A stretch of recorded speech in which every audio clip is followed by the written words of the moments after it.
more you begin to investigate what we think we understand, where we came from, what we think we're doing, the more you begin to see we've been lied to. We've been lied to by every institution. What makes you think for 1 minute that the religious institution is the only one that's never been touched? The religious institutions of this world are at the bottom of the dirt. The religious institutions in this world are put there by the same people who gave you your government, your corrupt education, who set up your international banking cartels, because our masters don't give a damn about you or your family. All they care about is what they have always cared about, and that's controlling the whole damn world. We have been misled away from the true and divine presence in the universe that men have called God. I don't know what God is, but I know what he isn't. And unless and until you are prepared to look at the whole truth, and wherever it may go, whoever it may lead to, if you want to look the other way, or if you want to play favorites, then somewhere along the line you're going to find out you're messing with divine justice. The more you educate yourself, the more you understand where things come from, the more obvious things become, and you begin to see lies everywhere. You have to know the truth and seek the truth, and the truth will set you free.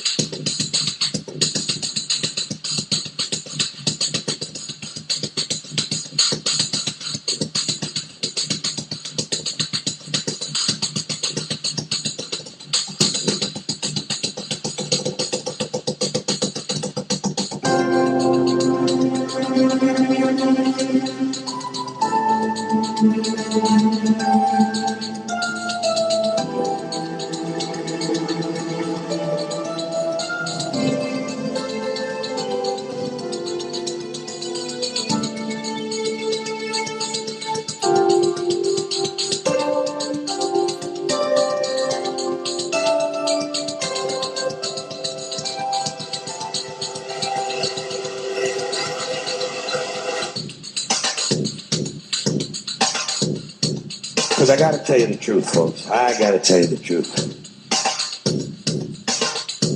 When it comes to bullshit, big time, major league bullshit, you have to stand in awe of the all-time champion of false promises and exaggerated claims, religion.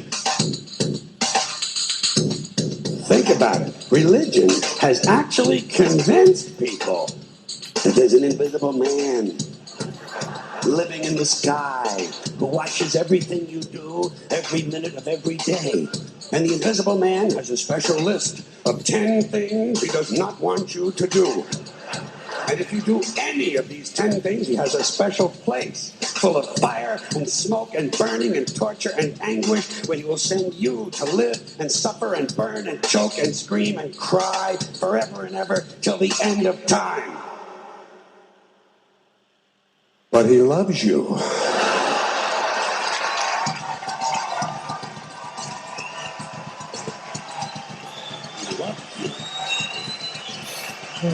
Fuck him with that part. He loves you and he needs money. He always needs money. He's all powerful, all perfect, all knowing, and all wise. Somehow just can't handle money. Religion takes in billions of dollars, they pay no taxes, and they always need a little more. Now, you talk about a good bullshit story. Holy shit.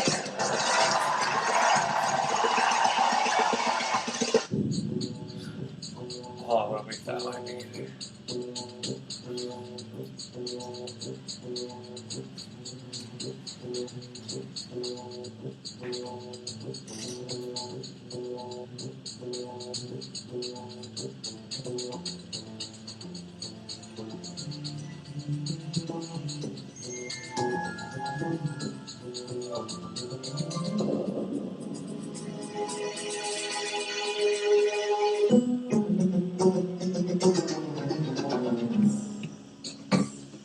This is the sun.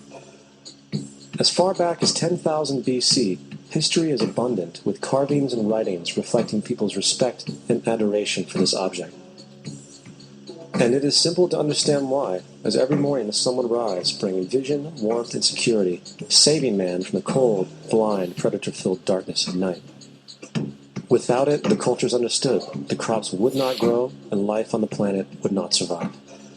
These realities made the sun the most adorned object of all time. Likewise, they were also very aware of the stars. The tracking of the stars allowed them to recognize and anticipate events which occurred over long periods of time, such as eclipses and full moons. They in turn cataloged celestial groups into what we know today as constellations. This is the cross of the zodiac, one of the oldest conceptual images in human history. It reflects the sun as it figuratively passes through the 12 major constellations over the course of a year. It also reflects the 12 months of the year, the 4 seasons, and the solstices and equinoxes. The term zodiac relates to the fact that constellations were anthropomorphized or personified as figures or animals. In other words, the early civilizations did not just follow the sun and stars, they personified elaborate myths involving their movements and relationships. The sun, with its life-giving and saving qualities, was personified as a representative of the unseen creator or God, God's Son, the light of the world, the savior of humankind. Likewise, the 12 constellations represented places of travel for God's Son, and were identified by names, usually representing elements of nature that happened during that period of time. For example, Aquarius, the water bearer, who brings the spring rains.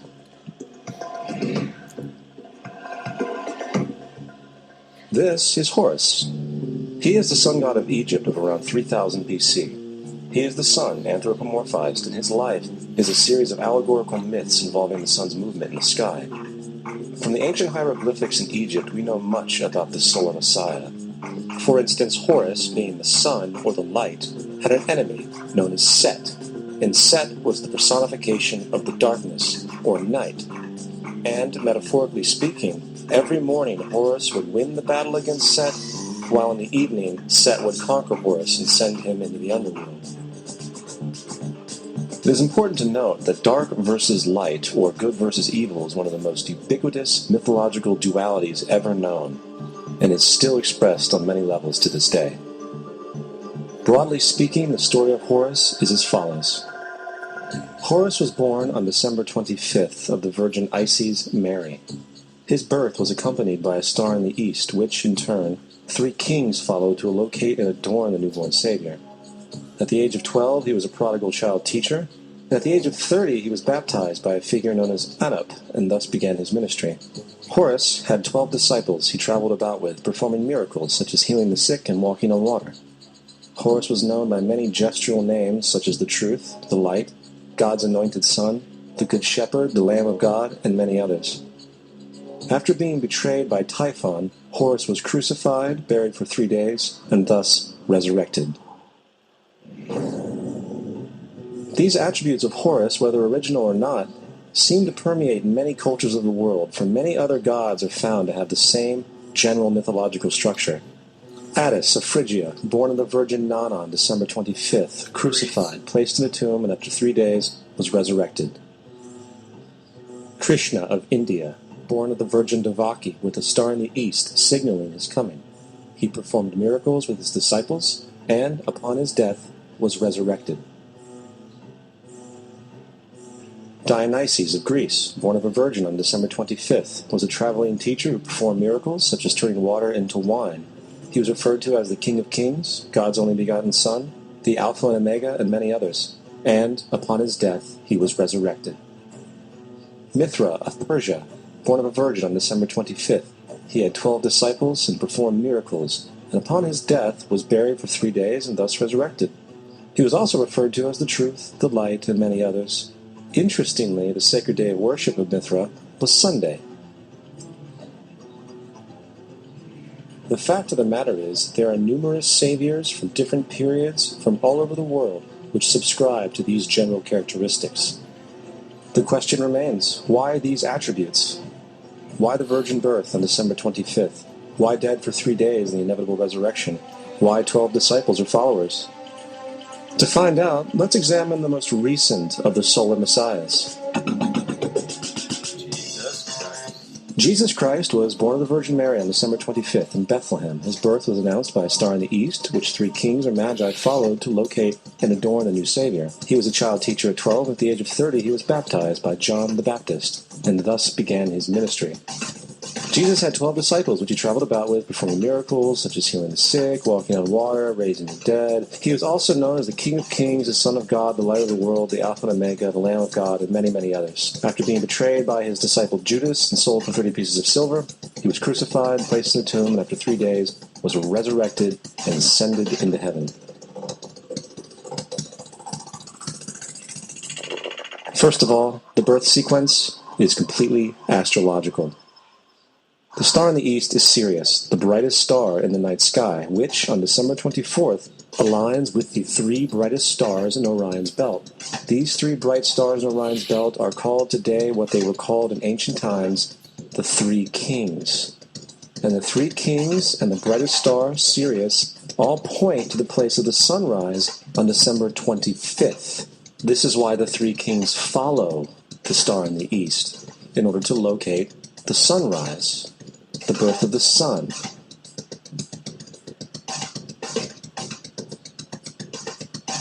The Virgin Mary is the constellation Virgo, also known as Virgo the Virgin.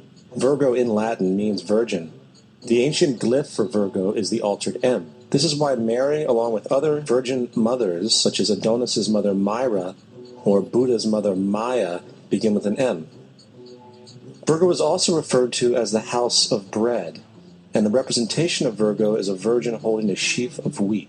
This house of bread and its symbol of wheat represents August and September, the time of harvest. In turn, Bethlehem, in fact, literally translates to house of bread. Bethlehem is thus a reference to the constellation Virgo, a place in the sky, not on earth. There is another very interesting phenomenon that occurs around December 25th, or the winter solstice. From the summer solstice to the winter solstice, the days become shorter and colder.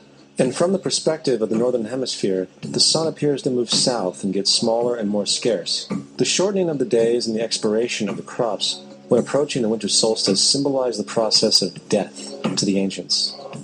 It was the death of the sun. And by December 22nd, the sun's demise was fully realized, for the sun, having moved south continually for 6 months, makes it to its lowest point in the sky. Here a curious thing occurs. The sun stops moving south, at least perceivably, for 3 days. And during this 3-day pause, the sun resides in the vicinity of the Southern Cross, or Crux, constellation. And after this time, on December 25th, the sun moves 1 degree, this time north, foreshadowing longer days, warmth, and spring. And thus it was said, the sun died on the cross, was dead for 3 days, only to be resurrected or born again. This is why Jesus and numerous other sun gods share the crucifixion, 3-day death, and resurrection concept. It is the sun's transition period before it shifts its direction back into the northern hemisphere, bringing spring and thus salvation. However, they did not celebrate the resurrection of the sun until the spring equinox, or Easter. This is because at the spring equinox, the sun officially overpowers the evil darkness, as daytime thereafter becomes longer in duration than the night, and the revitalizing conditions of spring emerge. Now, probably the most obvious of all the astrological symbolism around Jesus regards the 12 disciples. They are simply the 12 constellations of the zodiac, which Jesus, being the sun, travels about with. In fact, the number 12 is replete throughout the Bible. 12 tribes of Israel, 12 brothers of Joseph, 12 judges of Israel, 12... This text has more to do with astrology than anything else. Coming back to the cross of the zodiac, the figurative life of the sun, this was not just an artistic expression or tool to track the sun's movement. It was also a pagan spiritual symbol, the shorthand of which looked like this. This is not a symbol of Christianity. It is a pagan adaptation of the cross of the zodiac.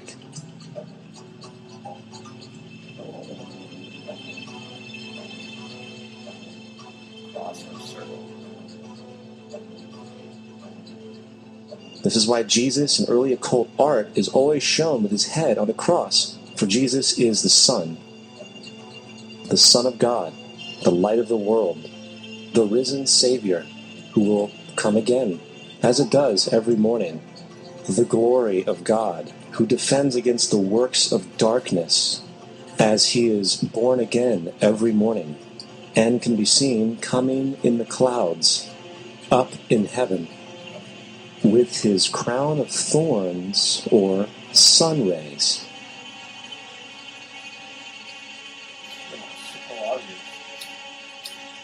Now, of the many astronomical metaphors in the Bible, one of the most important has to do with the ages. Throughout the scriptures, there are numerous references to the age.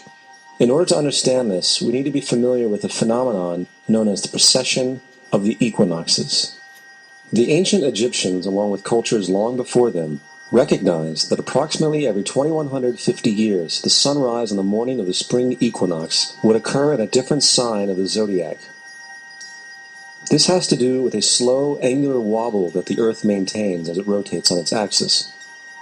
It is called a precession because the constellations go backwards rather than through the normal yearly cycle. The amount of time it takes for the precession to go through all 12 signs is roughly 25,765 years. This is also called the Great Year, and ancient societies were very aware of this, and they referred to each 2150-year period as an age. From 4300 BC to 2150 BC, it was the age of Taurus, the bull. From 2150 BC to 1 AD, it was the age of Aries, the ram. And from 1 AD to 2150 AD, it is the age of Pisces, the age we are still in to this day. And in and around 2150, we will enter the new age, the age of Aquarius. Now, the Bible reflects, broadly speaking, a symbolic movement through 3 ages while foreshadowing a 4th. In the Old Testament, when Moses comes down Mount Sinai with the 10 Commandments, he is very upset to see his people worshiping a golden bull calf. In fact, he shattered the stone tablets and instructed his people to kill each other in order to purify themselves. Most biblical scholars will attribute this anger to the fact that the Israelites were worshiping a false idol or something to that effect. The reality is, the golden bull is Taurus the bull, and Moses represents the new age of Aries the ram. This is why Jews even today still blow the ram's horn. Moses represents the new age of Aries, and upon the new age, everyone must shed the old age. Other deities mark these transitions as well, such as Mithra, a pre-Christian god who kills the bull in the same symbology. Now Jesus is the figure who ushers in the age following Aries, the age of Pisces, or the 2 fish. Fish symbolism is very abundant in the New Testament. Jesus feeds 5,000 people with bread and 2 fish. When he begins his ministry walking along Galilee, he befriends 2 fishermen who follow him. And I think we have all seen the Jesus fish on the back of people's cars. Little do they know what it actually means. It is a pagan astrological symbolism for the sun's kingdom during the age of Pisces. Also, Jesus' assumed birth date is essentially the start of this age. At Luke 22:10, when Jesus is asked by his disciples where the next Passover will be after he is gone, Jesus replies, "Behold, when ye are entered into the city, there shall a man meet you, bearing a pitcher of water. Follow him into the house where he entereth in." This scripture is by far one of the most revealing of all the astrological references. The man bearing the pitcher of water is Aquarius, the water bearer, who is always pictured as a man pouring out a pitcher of water. He represents the age after Pisces, and when the sun, God's Son, leaves the age of Pisces, Jesus, it will go into the house of Aquarius, as Aquarius follows Pisces in the precession of the equinoxes. All Jesus is saying is that after the age of Pisces will come the age of Aquarius.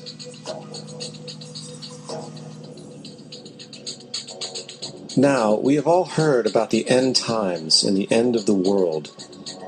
The cartoonish depictions in the book of Revelation aside, the main source of this idea comes from Matthew 28:20, where Jesus says, "I will be with you even to the end of the world." However, in the King James Version, world is a mistranslation, among many mistranslations. The actual word being used is eon, which means age. I will be with you even to the end of the age, which is true, as Jesus' solar Piscean personification will end when the sun enters the age of Aquarius. The entire concept of end times and the end of the world is a misinterpreted astrological allegory. Let's tell that to the approximately 100 million people in America who believe the end of the world is coming.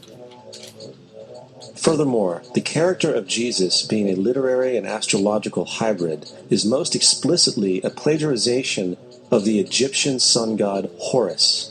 For example, inscribed about 3,500 years ago on the walls at the Temple of Luxor in Egypt are images of the Annunciation, the Immaculate Conception, the birth, and the adoration of Horus.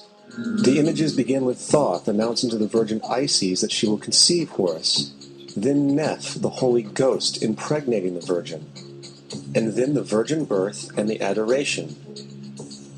This is exactly the story of Jesus' miracle conception.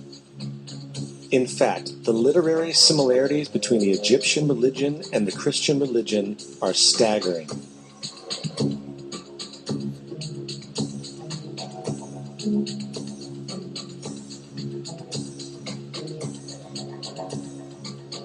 And the plagiarism is continuous. The story of Noah and Noah's Ark is taken directly from tradition.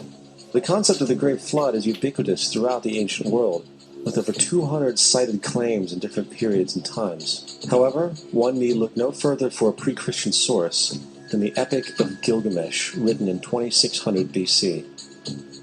This story talks of a great flood commanded by God, an ark with saved animals upon it, and even the release and return of a dove, all held in common with the biblical story, among many other similarities. And then there is the plagiarized story of Moses. Upon Moses' birth, it is said that he was placed in a reed basket and set adrift in a river in order to avoid infanticide. He was later rescued by a daughter of royalty and raised by her as a prince. This baby in a basket story was lifted directly from the myth of Sargon of Akkad of around 2250 BC. Sargon was born, placed in a reed basket in order to avoid infanticide, and set adrift in a river. He was in turn rescued and raised by Aki, a royal midwife. Furthermore, Moses is known as the lawgiver, the giver of the Ten Commandments, the Mosaic Law. However, the idea of a law being passed from God to a prophet up on a mountain is also a very old motif. Moses is just another lawgiver in a long line of lawgivers in mythological history. In India, Manu was the great lawgiver. In Crete, Minos ascended Mount Dicta, where Zeus gave him the sacred laws. While in Egypt, there was Neces, who carried stone tablets, and upon them the laws of God were written. Manu, Minos, Neces, Moses. And as far as the Ten Commandments, they are taken outright from spell 125 in the Egyptian Book of the Dead. What the Book of the Dead phrased, "I have not stolen," became "thou shalt not steal." "I have not killed," became "thou shalt not kill." "I have not told lies," became "thou shalt not bear false witness," and so forth. In fact, the Egyptian religion is likely the primary foundational basis for the Judeo-Christian theology. Baptism, afterlife, final judgment, virgin birth, death and resurrection, crucifixion, the Ark of the Covenant, circumcision, saviors, Holy Communion, Great Flood, Easter, Christmas, Passover, and many, many more are all attributes of Egyptian ideas long predating Christianity and Judaism. Justin Martyr, one of the first Christian historians and defenders, wrote, "When we say that he, Jesus Christ, our teacher, was produced without sexual union, was crucified and died and rose again, and ascended into heaven, we propound nothing different from what you believe regarding those who you esteem sons of Jupiter. In a different writing, Justin Martyr said, he was born of a virgin, except this in common with what you believe of Perseus. It's obvious that Justin and other early Christians knew how similar Christianity was to the pagan religions. However, Justin had a solution. As far as he was concerned, the devil did it. The devil had the foresight to come before Christ and create his characteristics in the pagan world. Fundamentalist Christianity, fascinating. These people actually believe the world is 12,000 years old. Swear to God. I actually asked one of these guys, okay, dinosaur fossils.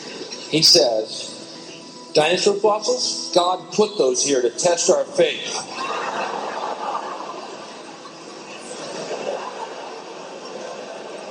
I think God put you here to test my faith, dude.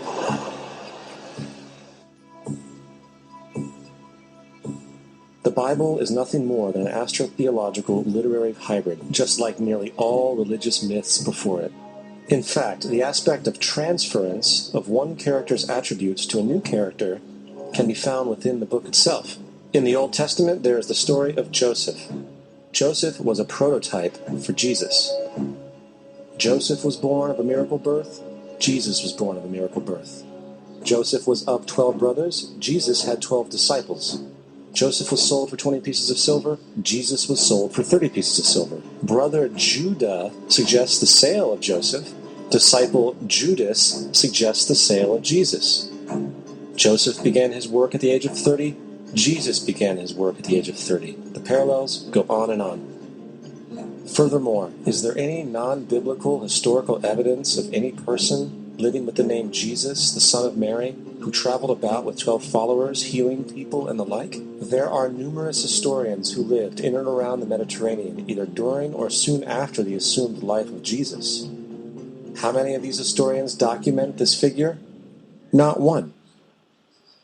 However, to be fair, that doesn't mean defenders of the historical Jesus haven't claimed the contrary. 4 historians are typically referenced to justify Jesus' existence. Pliny the Younger, Suetonius, and Tacitus are the first 3. Each one of their entries consists of only a few sentences at best, and only refer to Christus or the Christ, which in fact is not a name but a title. It means the Anointed One. The 4th source is Josephus, and this source has been proven to be a forgery for hundreds of years. Sadly, it is still cited as truth. You would think that a guy who rose from the dead and ascended into heaven for all eyes to see and performed the wealth of miracles acclaimed to him would have made it into the historical record. It didn't, because once the evidence is weighed, there are very high odds that the figure known as Jesus did not even exist.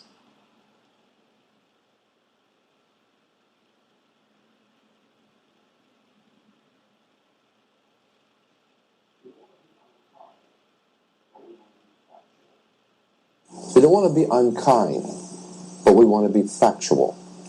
We don't want to cause hurt feelings, but we want to be academically correct in what we understand and know to be true. Christianity just is not based on truth.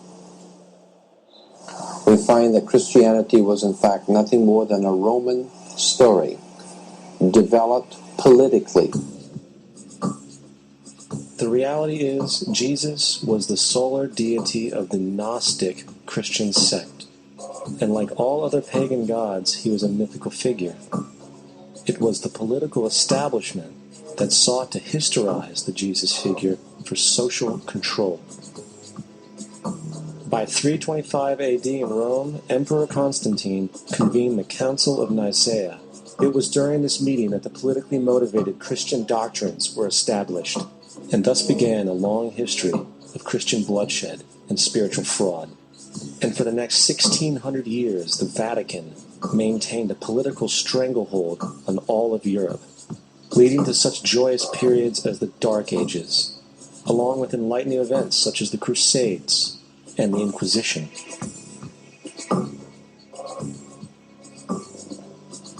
Christianity, along with all other theistic belief systems, is the fraud of the age. It serves to detach the species from the natural world, and likewise each other. It supports blind submission to authority. It reduces human responsibility to the effect that God controls everything, and in turn awful crimes can be justified in the name of a divine pursuit.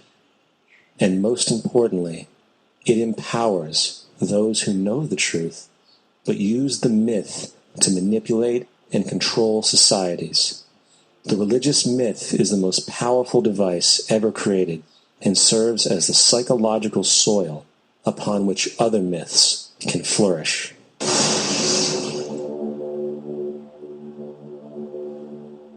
A myth is an idea that, while widely believed, is false. In a deeper sense, in the religious sense, a myth serves as an orienting and mobilizing story for a people. The focus is not on the story's relation to reality, but on its function. A story cannot function unless it is believed to be true in the community or the nation. It is not a matter of debate. If some people have the bad taste to raise the question of the truth of the sacred story, the keepers of the faith do not enter into debate with them. They ignore them or denounce them as blasphemers. It is wrong, blasphemous, and sinful for you to suggest, imply, or help other people come to the conclusion that the U.S. government killed 3,000 of its own citizens.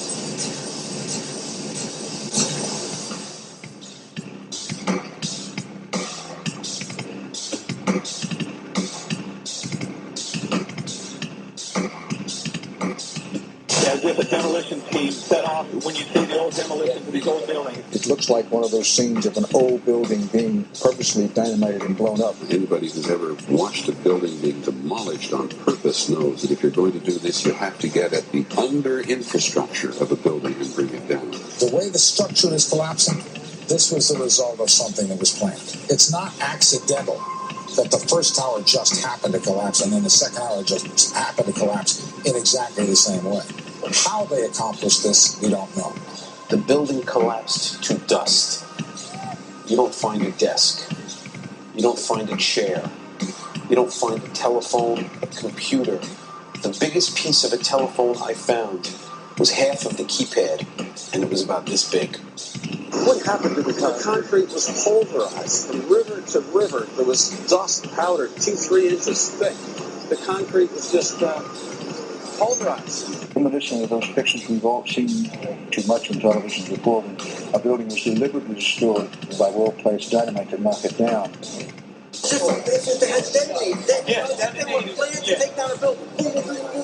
I heard a second explosion. There was a heavy-duty explosion. And then there's those secondary explosions and then the subsequent collapses. An explosion blew and it knocked everybody over. To me, it sounded like an explosion. It sounded like gunfire. Bang, bang, bang, bang, bang. And then all of a sudden, 3 big explosions. And we heard a big explosion coming down. And then the entire top of the building just blew up. We saw some kind of explosion. By the force of the explosions. Big explosion. Blew us back into the 8th floor. Then we get to the lobby. This is big explosion. The lobby looked as though a bomb had exploded there. A huge explosion now raining debris. It's been a huge explosion. Huge explosion that we all heard and felt. We just witnessed some kind of follow-up explosion. We heard a very loud blast explosion. Secondary explosion at Tower 1 camp. That is another bomb going off. He thinks that there were actually devices that were planted in the building. Planted in the building.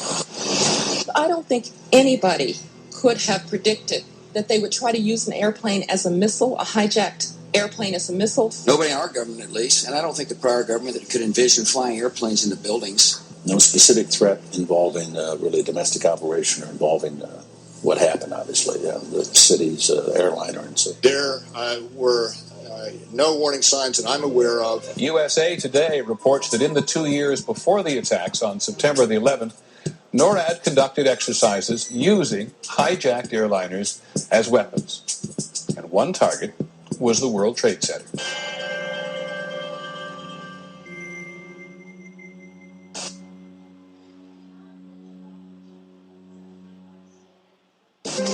In confidential documents from the Philippines obtained by CNN, the plan was clear. He will board any American commercial aircraft, control its cockpit, and dive it at the CIA headquarters. Other buildings targeted the Pentagon and the World Trade Center. Security in counterterrorism was blinking red, in the words of George Tenet, that the warnings of an imminent attack were so severe that something dramatic should have been done. It was unparalleled. Instead, our president went on a month-long vacation.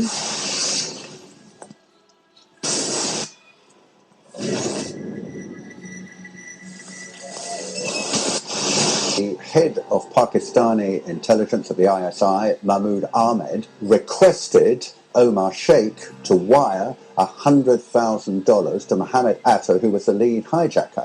Hijacker Mohammed Atta received wire transfers via Pakistan. The man sending the money to Atta is believed to be Ahmed Umar Saeed Sheikh. Omar Sheikh admitted he was supported by the Pakistan government's intelligence service, the ISI.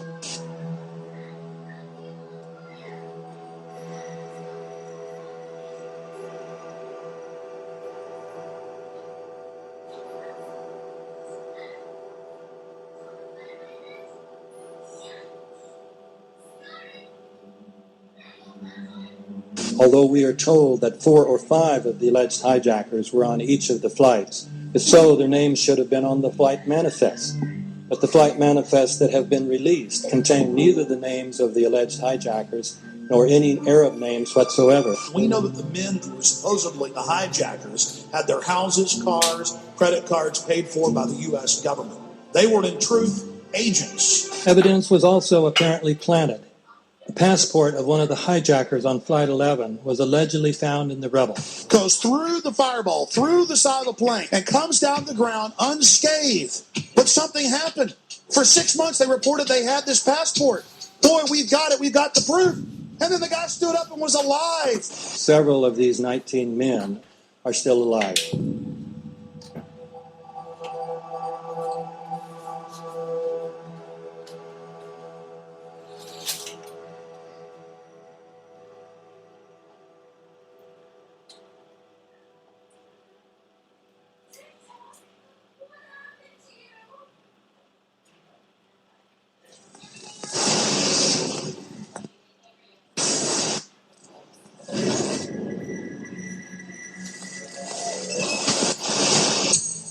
Of course we're after Saddam Hussein.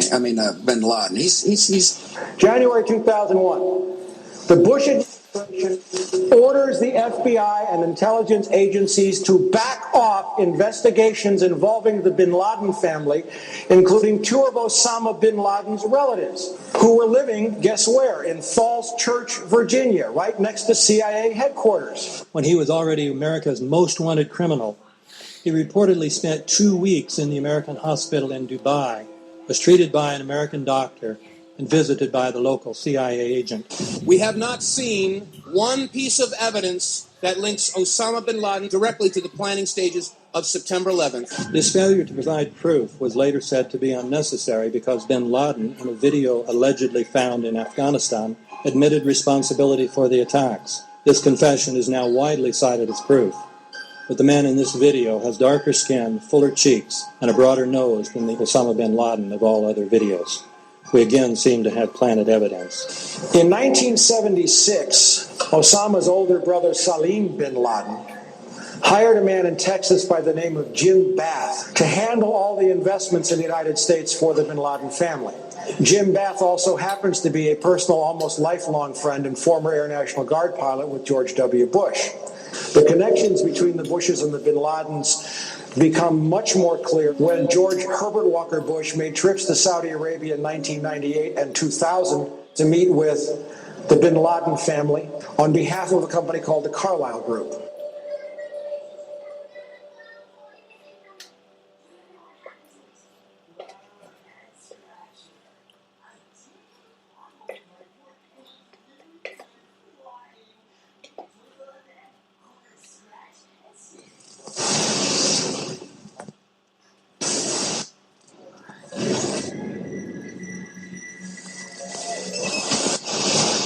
How could anyone fly a 60-ton, 125-foot wide, 44-foot tall plane through this obstacle course? The aircraft, before striking the Pentagon, reportedly executed a 270-degree downward spiral, and yet Hani Hanjour was known as a terrible pilot who could not safely fly even a small plane.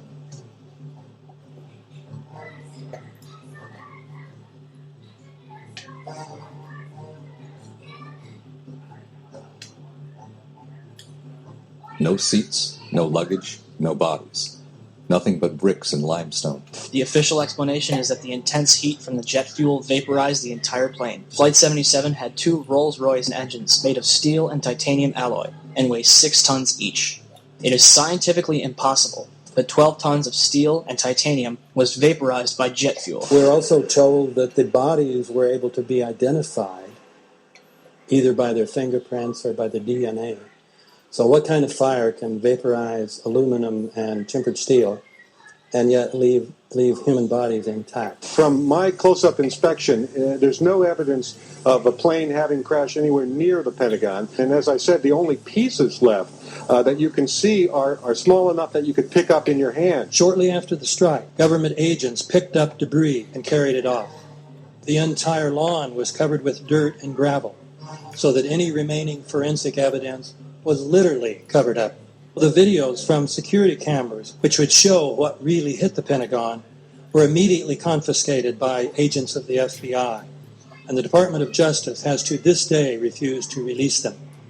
If these videos would prove that the Pentagon was really hit by a 757, most of us would assume the government would release them.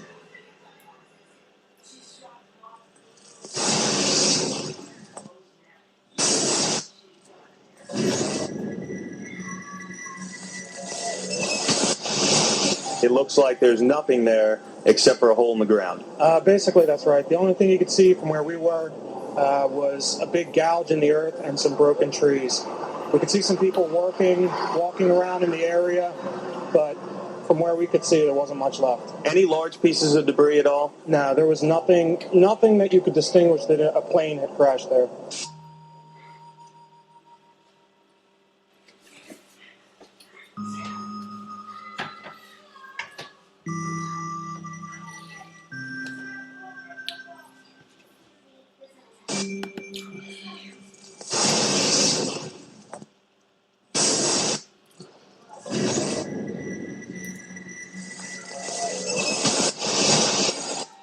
Pancake theory, according to which the fires, while not melting the steel, heated it up sufficiently to cause the floors weakened by the airplane strikes to break loose from the steel columns, and this started a chain reaction. So you would expect then from that theory, which is the official theory, to see a whole stack of floors piled up on top of each other and then a spindle of core columns standing too. The core of each of the twin towers consisted of 47 massive steel columns. If the floors had broken loose from them, these columns would have still been sticking up into the air 1,000 feet.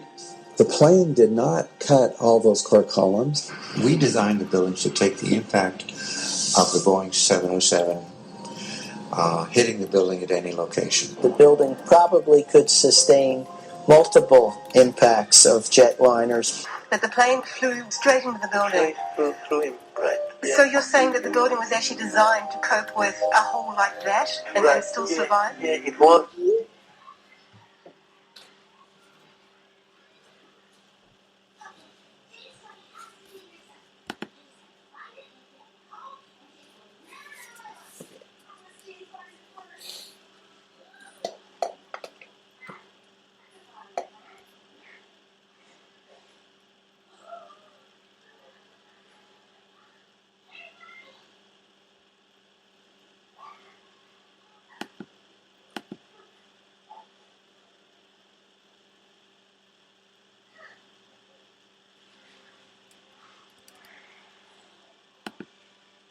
that a plane had crashed. 47 huge steel columns going up the core. They're interconnected.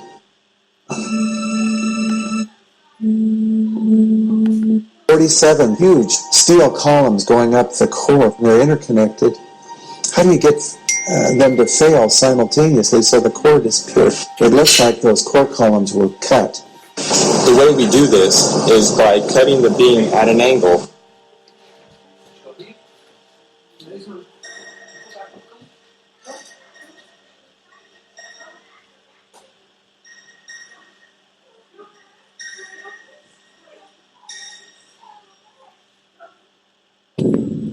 I started looking at the molten metal. All three buildings, both towers, in the rubble, in the basement areas, and Building 7, there's these pools of molten metal.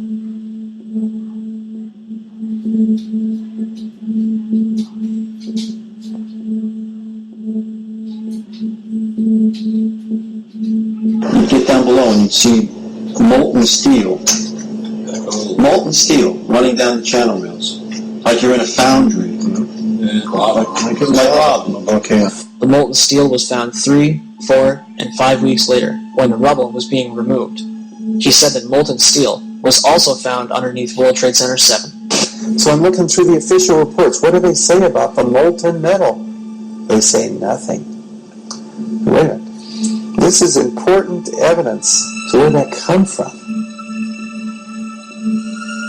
Thermite is so hot that it'll just cut through steel, through structural steel, for example, like a knife through butter. The products are molten iron and aluminum oxide, which goes off primarily as a dust. You know those enormous dust clouds? You can imagine when you assemble these chemicals on a large scale.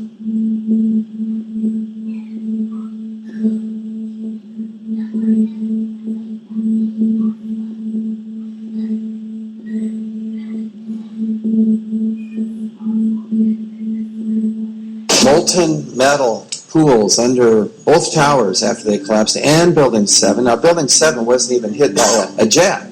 Part of the problem is that most people simply don't know much about Building 7 due to the extraordinary secrecy surrounding this collapse. This was a 47-story skyscraper. This building fell at 5:25. It was not hit by a plane. This building had fires on only 2 or 3 floors. And it was brought down by what we know was a controlled demolition. Demolitions, they look just like that. You know, a kink in the middle, and then that building just comes straight down, almost at free fall speed. They first blow one of the central columns so the building falls in on itself. Building 7 had a classic crimp or wedge. Its central column was blown out first, so it didn't structurally damage buildings just a few feet away from it.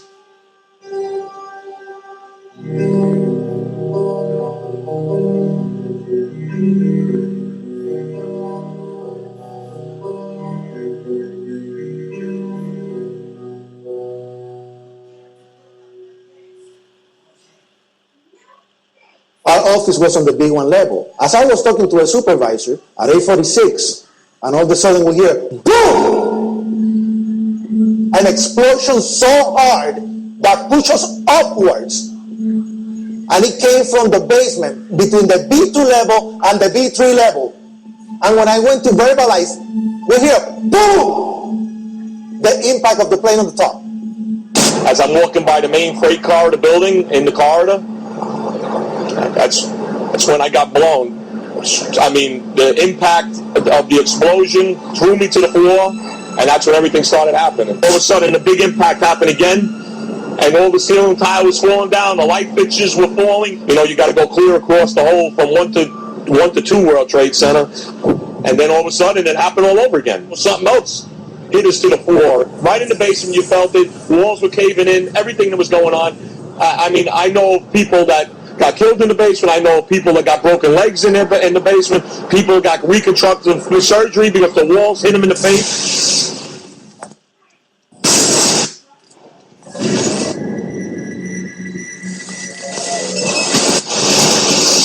According to standard operating procedure, if an FAA flight controller notices anything that suggests a possible hijacking, the controller is to contact a superior. If the problem cannot be fixed within about a minute, the superior is to ask NORAD to North American Aerospace Command to send up or scramble jet fighters to find out what is going on. NORAD then issues a scramble order to the nearest Air Force base with fighters on alert. Although interceptions usually occur within 10 or so minutes, in this case, 80 or so minutes had elapsed before fighters were even airborne. It's a mind-bending anomaly. Not a single U.S. Air Force interceptor turns a wheel until it's too late. There are no jets at all. What if they were so confused and had been so deliberately confused that they couldn't respond? The reason that they didn't know where to go was because a number of conflicting and overlapping war game exercises were taking place that involved the insertion of false radar blips onto radar screens in the Northeast Air Defense Sector. Lieutenant TMU, we have a problem here. We have a hijacked aircraft headed towards New York. We need someone to scramble some F-16s or something up there to help us out. Is this real world or exercise? Is this real world or exercise? There was another exercise, Vigilant Warrior, which was, in fact, according to a NORAD source, a live-fly hijack drill being conducted at the same time. With only 8 available fighter aircraft, and they have to be dispatched in pairs, they were dealing with as many as 22 possible hijacks on the day of 9/11, and they couldn't separate the war game exercises from the actual hijacks.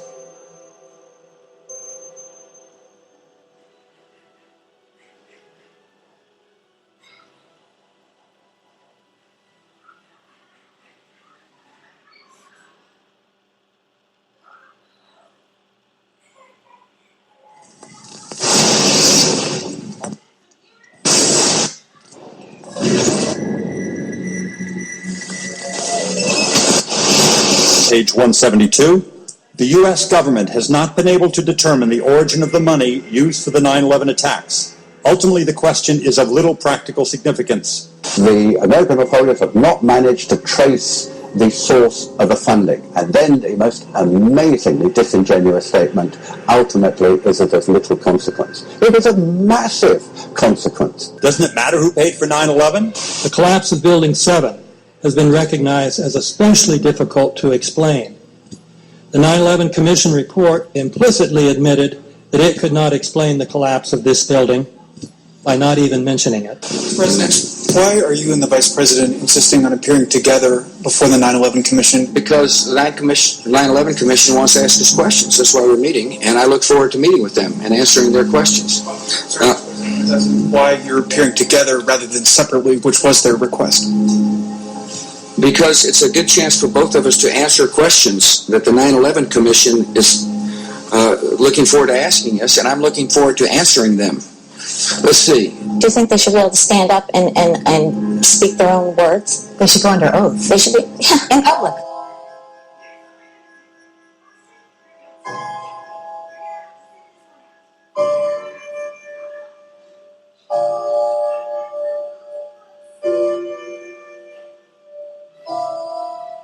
Don't you think that the families deserve to have a transcript or to be able to see what you said? You asked me that question yesterday.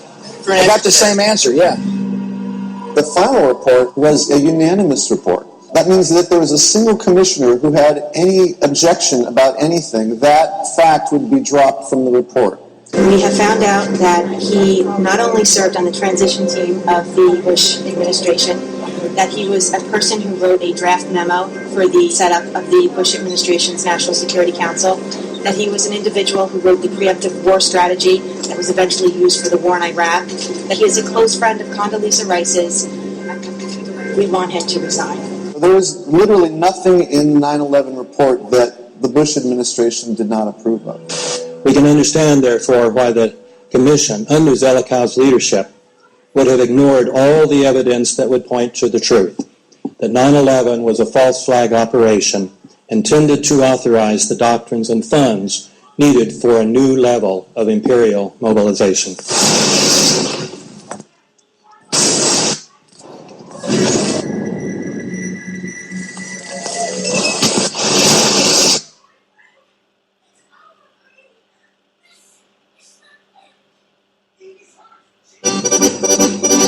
with knives, armed with chemical, biological, nuclear weapons. Fanatics, terrorists, September 11th. September 11th, killers, September 11th, terrorists. Terrorists of Al-Qaeda, terrorists, nuclear weapons, terrorists. 9/11, terror, evil. September 11th, September 11th. The terrorists, war and danger. September 11th, terrorism, global terrorism, terrorism, terrorists. Terrorists, terrorists, terrorists, terrorists, the terror. Terrorists, terrorists, terrorism. September 11th, global terrorism, terrorists.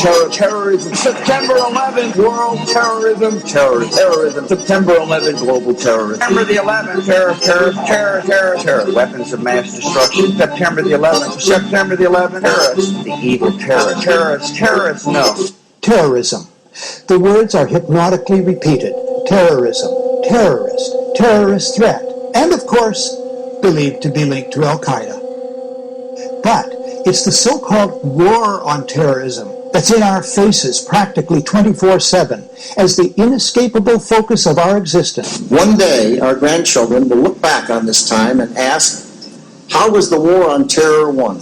The entire U.S. ruling class, ruling elite, comes to see terrorism as the preferred means, indeed the only means, to provide social cohesion, to provide an enemy image for the society to keep it together. According to neocon theory from Carl Schmitt, you have to have an enemy image in order to have a society. A very dangerous thing, because now it means that the entire social order, the political parties, intellectual life, politics in general, all based on a monstrous myth. Monstrous myth.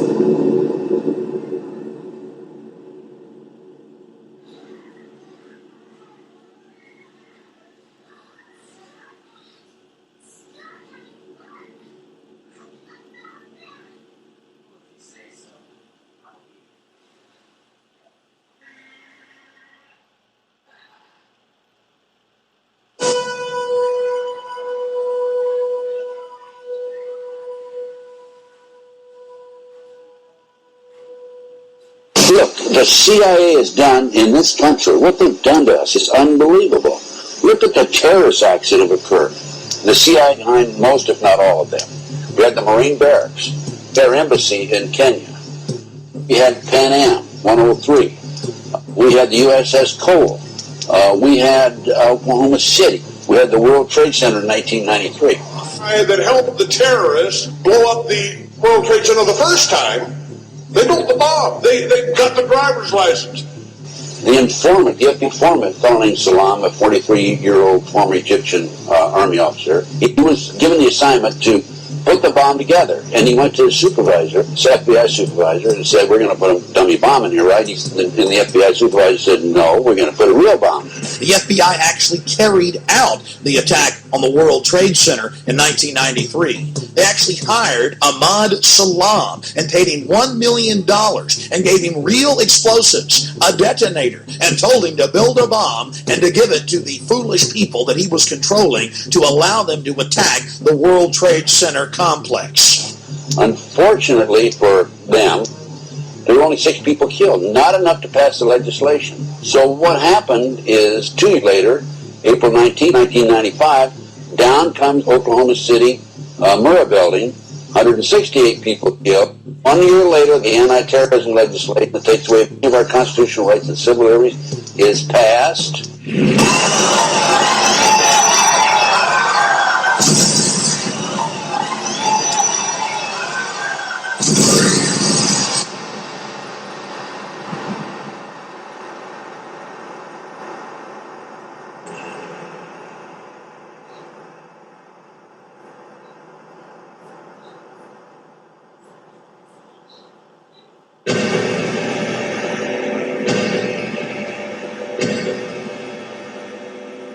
Because at 9:30 this morning, we were actually running an exercise for over a company of 1,000 people in London based on simultaneous bombs going off precisely at the railway stations that happened this morning.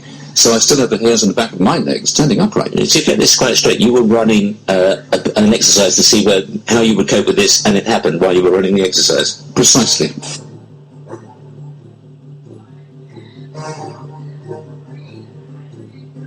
Supposed to believe is some kind of coincidence. There was also an anti-terrorist drill going on 7/7. And again, just like 9/11, they were talking about attacks on the same targets, the same kind of tube stations, at exactly the same time. as the actual attack happened, providing some kind of cover for what must be operations orchestrated in some way by the state.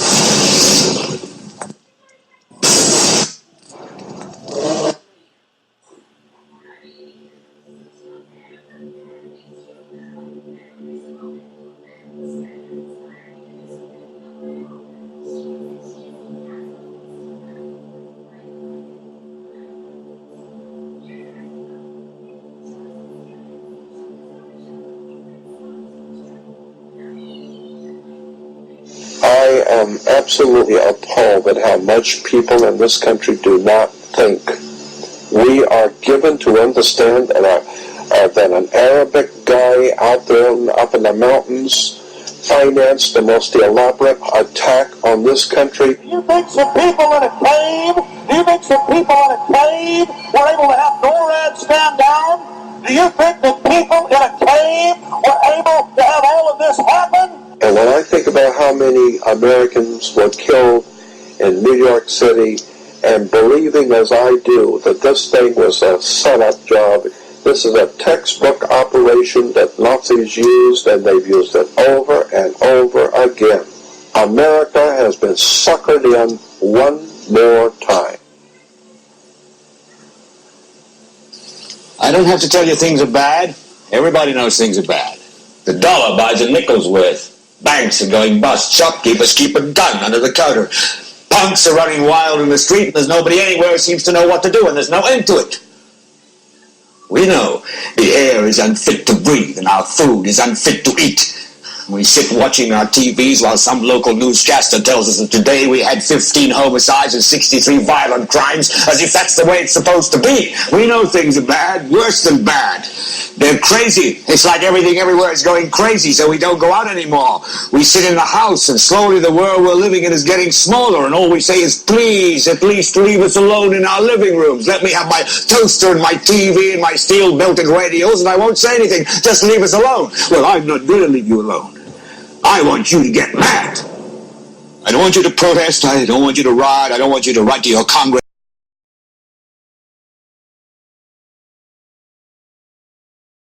Because I wouldn't know what to tell you to write. I don't know what to do about the depression and the inflation and the Russians and the crime in the street. All I know is that first, you've got to get mad.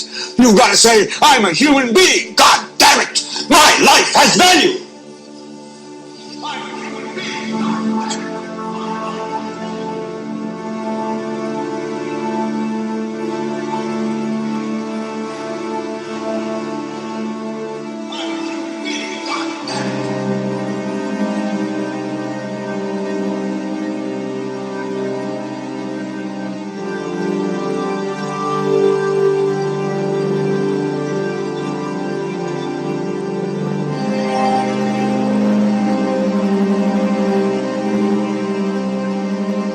Smoke, 105, 2 pounds. It's black, it's iron. My wife thinks I'm alright. I called and said I was reading the baby and I was fine, and bang. So tell you that's 2 broken windows. Oh, God!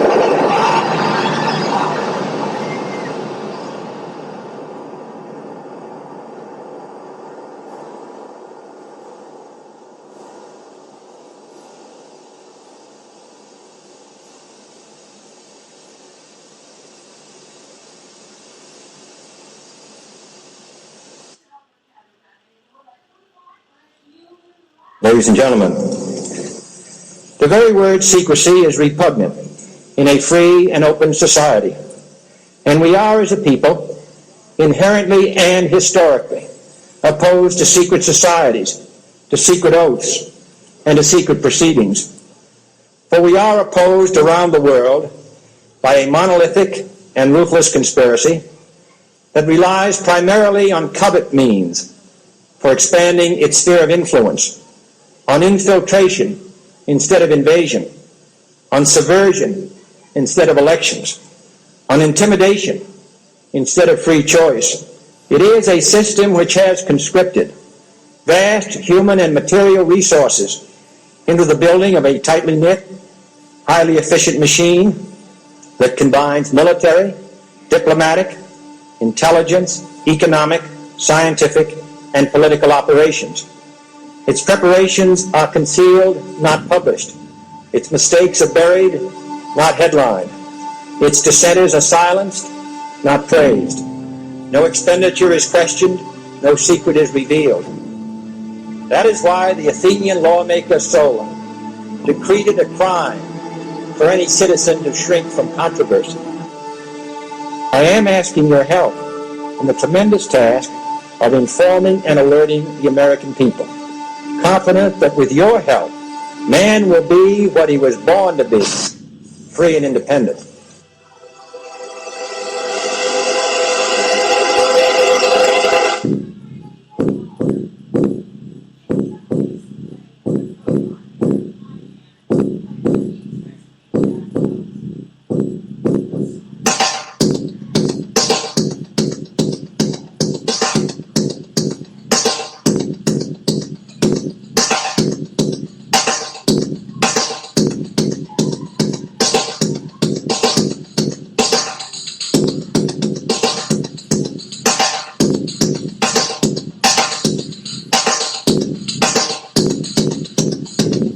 In 1775, the American Revolutionary War began as the American colonies sought to detach from England and its oppressive monarchy. Though many reasons are cited for the revolution, one in particular sticks out as the prime cause, that King George III of England outlawed the interest-free, independent currency the colonies were producing and using for themselves, in turn forcing them to borrow money from the Central Bank of England at interest, immediately putting the colonies into debt. And, as Benjamin Franklin later wrote, the refusal of King George III to allow the colonies to operate an honest money system which freed the ordinary man from the clutches of the money manipulators was probably the prime cause of the revolution. In 1783, America won its independence from England. However, its battle against the central bank concept and the corrupt, greed-filled men associated with it had just begun. So what is a central bank? A central bank is an institution that produces the currency of an entire nation. Based on historical precedent, two specific powers are inherent in central banking practice: the control of interest rates and the control of the money supply, or inflation. A central bank does not simply supply a government's economy with money, it loans it to them at interest. Then, through the use of increasing and decreasing the supply of money, the central bank regulates the value of the currency being issued. It is critical to understand that the entire structure of this system can only produce one thing in the long run: debt. It doesn't take a lot of ingenuity to figure this scam out. For every single dollar produced by the central bank is loaned at interest. That means every single dollar produced is actually the dollar plus a certain percent of debt based on that dollar. And since the central bank has the monopoly over the production of the currency for the entire country, and they loan each dollar out with immediate debt attached to it, where does the money to pay for the debt come from? It can only come from the central bank again, which means the central bank has to perpetually increase its money supply to temporarily cover the outstanding debt created, which in turn, since that new money is loaned out at interest as well, creates even more debt. The end result of this system without fail is slavery, for it is impossible for the government and thus the public to ever come out of the self-generating debt. The founding fathers of this country were well aware of this.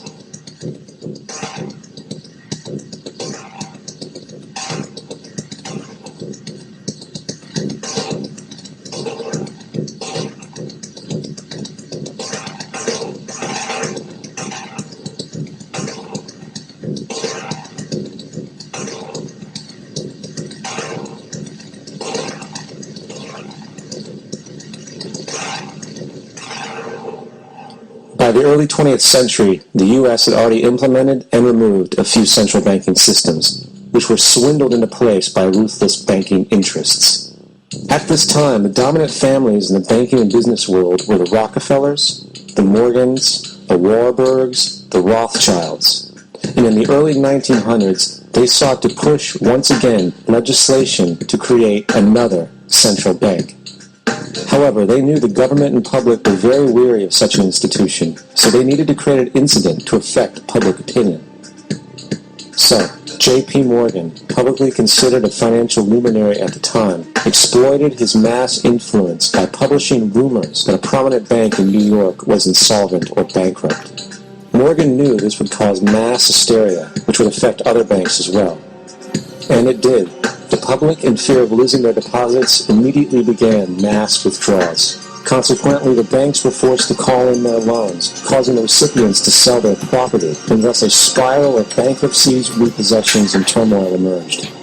Putting the pieces together a few years later, Frederick Allen of Life magazine wrote, "The Morgan interests took advantage to precipitate the panic, guiding it shrewdly as it progressed." Unaware of the fraud, the Panic of 1907 led to a congressional investigation headed by Senator Nelson Aldrich, who had intimate ties to the banking cartels and later became part of the Rockefeller family through marriage. The commission, led by Aldrich, recommended a central bank should be implemented so a panic like 1907 could never happen again. This was the spark the international bankers needed to initiate their plan. In 1910, a secret meeting was held at a J.P. Morgan estate on Jekyll Island off the coast of Georgia. It was there that the central banking bill called the Federal Reserve Act was written. This legislation was written by bankers, not lawmakers. This meeting was so secretive, so concealed from government and public knowledge that the 10 or so figures who attended disguised their names when en route to the island. After this bill was constructed, it was then handed over to their political frontman, Senator Nelson Aldrich, to push through Congress. And in 1913, with heavy political sponsorship by the bankers, Woodrow Wilson became president, having already agreed to sign the Federal Reserve Act in exchange for campaign support. And 2 days before Christmas, when most of Congress was at home with their families, the Federal Reserve Act was voted in, and Wilson in turn made it law. Years later, Woodrow Wilson wrote, in regret,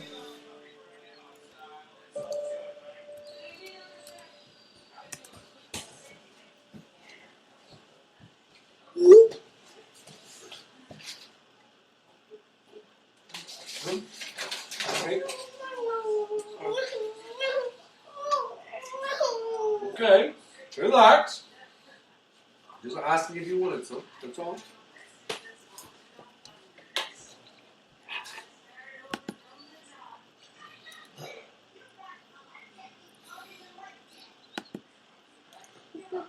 Insiders quietly exited the market, and on the 1920s, as over 5,400 competitors by international bankers acting to get percent of a stock's price, with the other 90% being loaned through the broker. In other words, a person could own $1,000 worth of stock with only $100 down. This method was very popular in the roaring 1920s, as everyone seemed to be making money in the market. However, there was a catch to this loan. It could be called in at any time and had to be paid within 24 hours. This is termed a margin call, and the typical result of a margin call is the selling of the stock purchased with the loan. So, a few months before October in 1929, J.D. Rockefeller, Bernard Baruch, and other insiders quietly exited the market. And on October 24, 1929, the New York financiers who furnished the margin loans started calling them in masse. This sparked an instantaneous, massive sell-off in the market, for everyone had to cover the margin loans. It then triggered mass bank runs for the same reason, in turn collapsing over 16,000 banks, enabling the conspiring international bankers to not only buy up rival banks at a discount, but to also buy up whole corporations at pennies on the dollar. It was the greatest robbery in American history. But that didn't stop there. Rather than expanding the money supply in order to recover from this economic collapse, the Fed actually contracted it, fueling one of the largest depressions in history. Once again outraged, Congressman Louis McFadden, a longtime opponent of the banking cartels, began bringing impeachment proceedings against the Federal Reserve Board, saying of the crash and depression, it was a carefully contrived occurrence. International bankers sought to bring about a condition of despair so that they might emerge the rulers of us all. Not surprisingly, and after 2 previous assassination attempts, McFadden was poisoned at a banquet before he could push for the impeachment. Now, having reduced the society to squalor, the Federal Reserve bankers decided that the gold standard should be removed. In order to do this, they needed to acquire the remaining gold in the system. So, under the pretense of helping to end the Depression, came the 1933 gold seizure. Under the threat of imprisonment for 10 years, everyone in America was required to turn in all gold bullion to the Treasury, essentially robbing the public of what little wealth they had left. And at the end of 1933, the gold standard was abolished. If you look at a dollar bill from before 1933, it says it is redeemable in gold. You look at a dollar bill today, it says it is legal tender, which means it is backed by absolutely nothing. It is worthless paper. The only thing that gives our money value is how much of it is in circulation. Therefore, the power to regulate the money supply is also the power to regulate its value, which is also the power to bring entire economies and societies to its knees.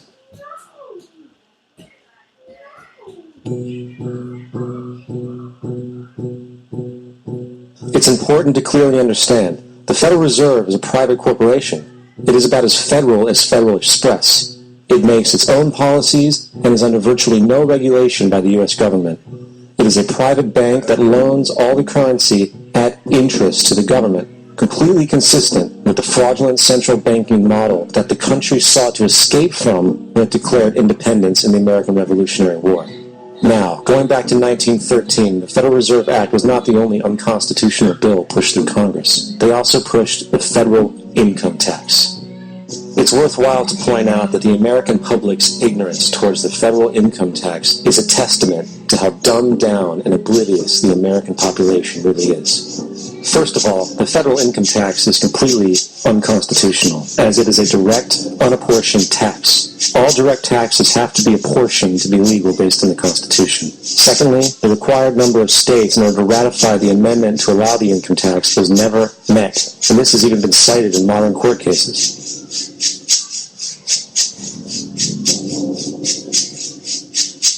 Third, at the present day, roughly 35% of the average worker's income is taken from them via this tax. That means you work 4 months out of the year to fulfill this tax obligation. And guess where that money goes? It goes to pay the interest on the currency being produced by the fraudulent Federal Reserve Bank, a system that does not have to exist at all. The money you make working 4 months out of the year goes almost literally into the pockets of the international bankers who own the private Federal Reserve Bank. And fourth, even with the fraudulent government claim as to the legality of the income tax, there is literally no statute, no law in existence that requires you to pay this tax. Period. I really expected that, of course, there's a law that you can point to in the law book, the code, that requires you to file a tax return. Of course there is. I was at that point where I couldn't find the statute that clearly made a person liable. At least not me, and most people I know, and I had no choice in my mind except to resign. Based on the research that I did throughout the year 2000, and that I'm still doing, I have not found that law. I've asked Congress, we've asked a lot of people in the IRS commissioners, helpers. They can't answer, because if they answer, the American people are going to know that this whole thing is a fraud. I haven't filed an federal income tax return since I left. I have not filed a tax return since 1999. The income tax is nothing less than the enslavement of the entire country. Now, the control of the economy and the perpetual robbery of wealth is only one side of the Rubik's Cube the bankers hold in their hands. The next tool for profit and control is war. Since the inception of the Federal Reserve in 1913, a number of large and small wars have commenced. The three most pronounced were World War I, World War II, and Vietnam. World War I. In 1914, European wars broke out centered around England and Germany. The American public wanted nothing to do with the war, until President Woodrow Wilson publicly declared neutrality. However, under the surface, the U.S. administration was looking for any excuse it could find to enter it.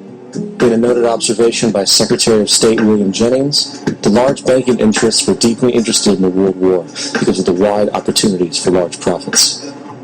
It's important to understand that the most lucrative thing that can happen for the international bankers is war, for it forces the country to borrow even more money from the Federal Reserve Bank at interest.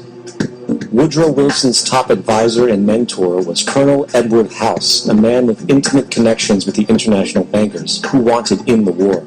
In a documented conversation between Colonel House, Wilson's advisor, and Sir Edward Grey, the Foreign Secretary of England, regarding how to get America into the war, Grey inquired, What will Americans do if Germans sink an ocean liner with American passengers on board?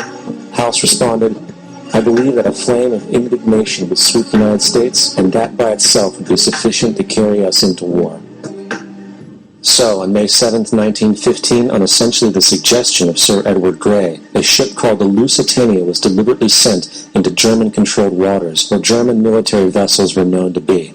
And, as expected, German U-boats torpedoed the ship, exploding stored ammunition, killing 1,200 people.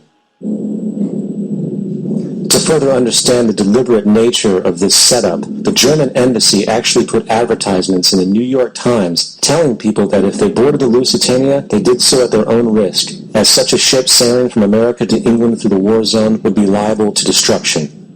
In turn, and as anticipated, the sinking of the Lusitania caused a wave of anger among the American population, and America entered the war a short time after.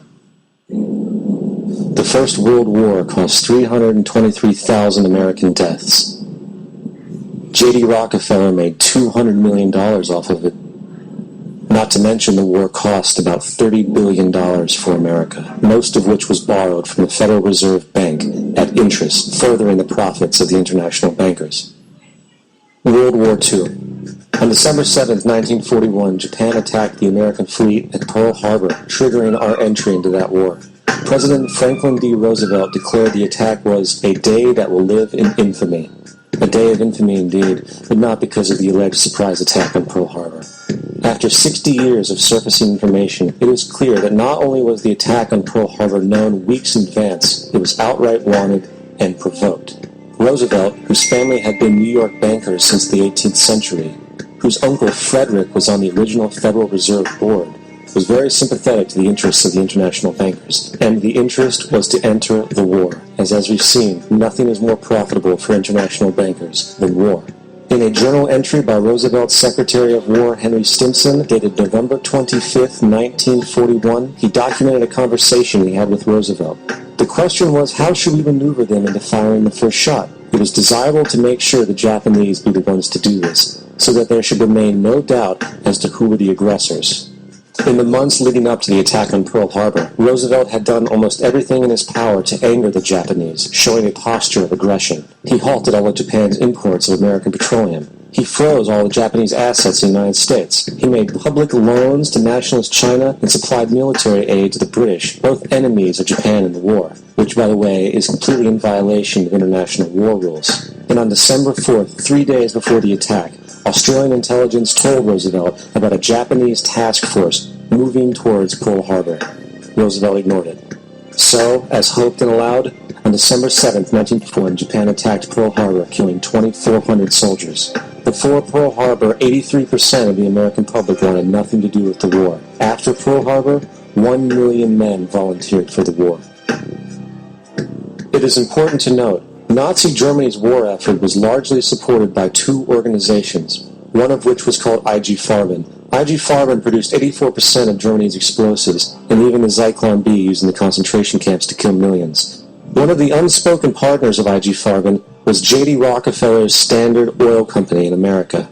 In fact, the German Air Force could not operate without a special additive patented by Rockefeller's Standard Oil. The drastic bombing of London by Nazi Germany, for example, was made possible by a $20 million sale of fuel to IG Farben by the Rockefeller Standard Oil Company. This is just one small point on the topic of how American business funded both sides of World War II. One other treasonous organization worth mentioning is the Union Banking Corporation of New York City. Not only did it finance numerous aspects of Hitler's rise to power, along with actual materials during the war, it was also a Nazi money laundering bank, which was eventually exposed for having millions of dollars of Nazi money in its vaults. The Union Banking Corporation of New York was eventually seized for violations of a Trading with the Enemy Act. Guess who the director and vice president of the Union Bank was? Prescott Bush, our current president's grandfather, and of course our former president's father. Keep that in mind when considering the moral and political dispositions of the Bush family. Vietnam. The United States' official declaration of war on North Vietnam in 1964 came after an alleged incident involving two U.S. destroyers being attacked by North Vietnamese PT boats in the Gulf of Tonkin. This was known as the Gulf of Tonkin Incident. This single situation was the catalytic pretext for massive troop deployment and full-fledged warfare. One problem, however, the attack on the U.S. destroyers by Vietnamese PT boats never happened. It was a completely staged event to have an excuse to enter the war. Former Secretary of Defense Robert McNamara stated years later that the Gulf of Tonkin incident was a mistake, while many other insiders and officers have come forward, relaying that it was a contrived farce, a complete lie. Once in the war, it was business as usual. In October 1966, President Lyndon Johnson lifted trade restrictions on the Soviet bloc, knowing full well that the Soviets were providing upwards of 80% of North Vietnam's war supplies. Consequently, Rockefeller interests financed factories in the Soviet Union, which the Soviets used to manufacture military equipment and send it to North Vietnam. However, the funding of both sides of this conflict was only one side of the coin. In 1985, Vietnam's rules of engagement were declassified. This detailed what American troops were and were not allowed to do in the war. It included absurdities like North Vietnamese anti-aircraft missile systems could not be bombed until they were known to be fully operational. No enemy could be pursued once they crossed the border of Laos or Cambodia. And most revealing of all, the most critical strategic targets were not allowed to be attacked unless initiated by high military officials. Apart from these imposed ludicrous limitations, North Vietnam was informed of these restrictions and therefore could base entire strategies around the limitations of the American forces. This is why the war went on so long. And the bottom line is this: the Vietnam War was never meant to be won, just sustained. This war for profit resulted in 58,000 American deaths and 3 million dead Vietnamese. So, where are we now? September 11th was the jumpstart for what is now an accelerated agenda by the ruthless elite. It was a staged war pretext no different than the sinking of the Lusitania, the provoking of Pearl Harbor, and the Gulf of Tonkin lie. In fact, if 9/11 wasn't a planned war pretext, it would be an exception to the rule. It has been used to launch 2 unprovoked illegal wars, one against Iraq and one against Afghanistan. However, 9/11 was a pretext for another war as well, the war against you. The Patriot Act, Homeland Security, the Military Tribunals Act, and other legislations are all completely and entirely designed to destroy your civil liberties and limit your ability to fight back against what is coming. Currently in the United States, unannounced to most brainwashed Americans, your home can be searched without a warrant, without you being home. You can in turn be arrested with no charges revealed to you, detained indefinitely with no access to a lawyer, and legally tortured, all under the suspicion that you might be a terrorist. If you need a painted picture of what is happening in this country, let's recognize how history repeats itself. In February 1933, Hitler staged a false flag attack, burning down his own German parliament building, the Reichstag, and blamed it on communist terrorists. In the next few weeks, he passed the Enabling Act, which completely eradicated the German Constitution, destroying people's liberties. He then led a series of preemptive wars, all justified to the German people as necessary to maintaining homeland security.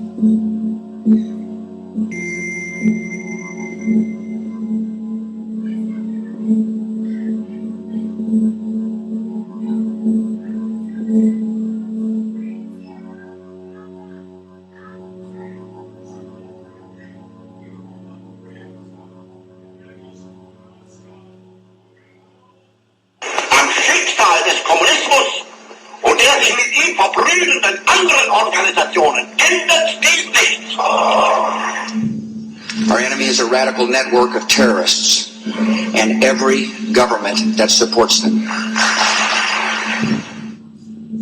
It's time to wake up. The people in power go out of their way to make sure that you are perpetually misled and manipulated. The majority's perception of reality, especially in the political arena, is not their own. It is shrewdly imposed upon them without them even knowing it. For example, the public at large actually believes the invasion of Iraq is going badly, as sectarian violence doesn't seem to stop. What the public fails to see is that the destabilization of Iraq is exactly what the people behind the government want. This war is to be sustained so the region can be divided up, domination of the oil maintained, continual profits reaped for the defense contractors, and most importantly, permanent military bases established to be used as a launching pad against other oil-bearing, non-conforming countries such as Iran and Syria. For further implication that the civil war and destabilization is purely intentional, in 2005, 2 elite British SAS officers were arrested by Iraqi police after being caught driving around in their car shooting at civilians while dressed up as Arabs. After being arrested and taken to a jail in Basra, the British Army immediately requested the release of these men. When the Basra government refused, British tanks came in and physically broke out the men from the Basra prison. If you wish to destroy an area, how do you do it? Well, there are 2 ways. You can go in there and bomb it and so forth, but that is not very efficient. What you do is you try to get the people in that area to kill each other and to destroy their own territory, their own farms, and that's what's been done in that area. The way in which you destroy an opponent is get him to destroy himself by dividing his ranks against one another. And then you feed both sides. You have agents feeding both sides, inflaming both sides, and they kill each other off. And it's time that some of us woke up to this reality to understand that people who try to maintain empires and create empires do it by manipulating the people they're trying to conquer. You might want to ask yourself why the entire culture is utterly saturated with mass media entertainment from all sides, while the educational system in America continues its stupefying downward slide since the U.S. government decided to take over and subsidize the public school system. What your government pays for, it gets. When we understand that, then we look at government-financed institutions of education and see the kind of students and the kind of education that's being turned out by these government-financed schools. Logic will tell you that if what is being turned out in those schools was not in accord with what the state and the federal government wanted, then it would change it. The bottom line is that the government is getting what they have ordered. They do not want your children to be educated. They do not want you to think too much. That is why our country and our world has become so proliferated with entertainments, mass media, television shows, amusement parks, drugs, alcohol, and every kind of entertainment to keep the human mind entertained, so that you don't get in the way of important people by doing too much thinking. You had better wake up and understand that there are people who are guiding your life and you don't even know it. We're in a lot of trouble because you people and 62 million other Americans are listening to me right now, because less than 3% of you people read books, because less than 15% of you read newspapers, because the only truth you know is what you get over this tube. Right now, there is an entire generation that never knew anything that didn't come out of this tube. This tube is the gospel, the ultimate revelation.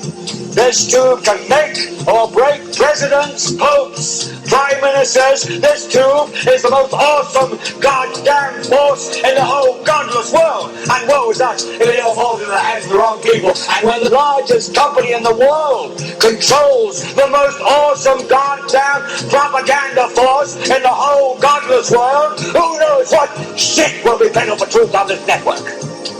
So you listen to me. Listen to me.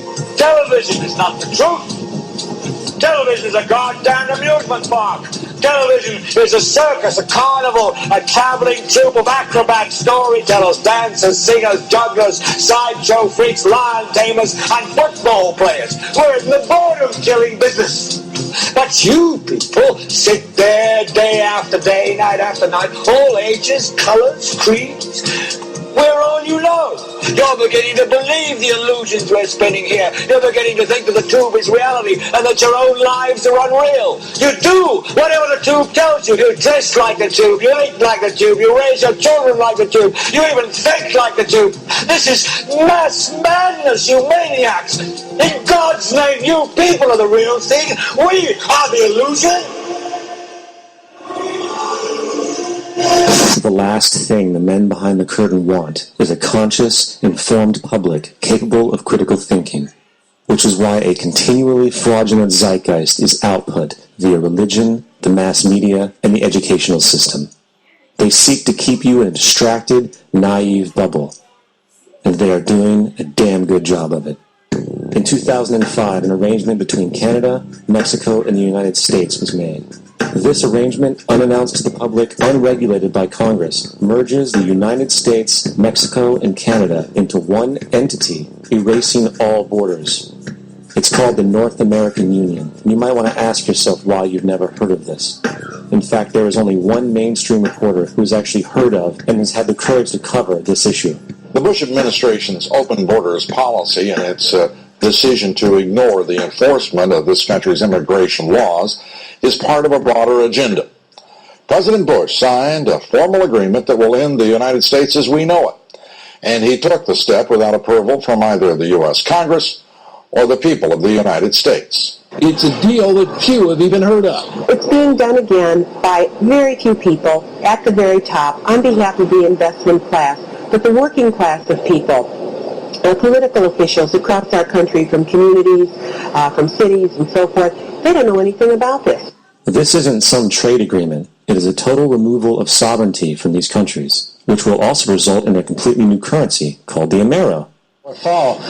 Apart from that, I think one thing people who are dollar-based need to focus on is the Amero. That's the one thing that nobody's talking about, but I think it's going to have a big impact on everybody's life in Canada, the U.S., and Mexico. The Amero is the proposed new currency for the North American community, which is being developed right now between Canada, the U.S., and Mexico to make a borderless community, much like the EU, and the dollar, Canadian dollar, U.S. dollar, and the Mexican peso replaced by the Amero. By default of this agreement, the American Constitution will eventually be obsolete. You would think that a situation like this would be on the cover of every major newspaper. That is until you realize that the people who are behind this movement are the same people behind the mainstream media, and you are not told what you're not supposed to know. The North American Union is the same concept as the European Union, the African Union, and the soon-to-be Asian Union, and the same people are behind all of them. And, when the time is right, the North American Union, the European Union, the African Union, and the Asian Union will be merged together, forming the final stages of a plan these men have been working on for over 60 years. A one-world government.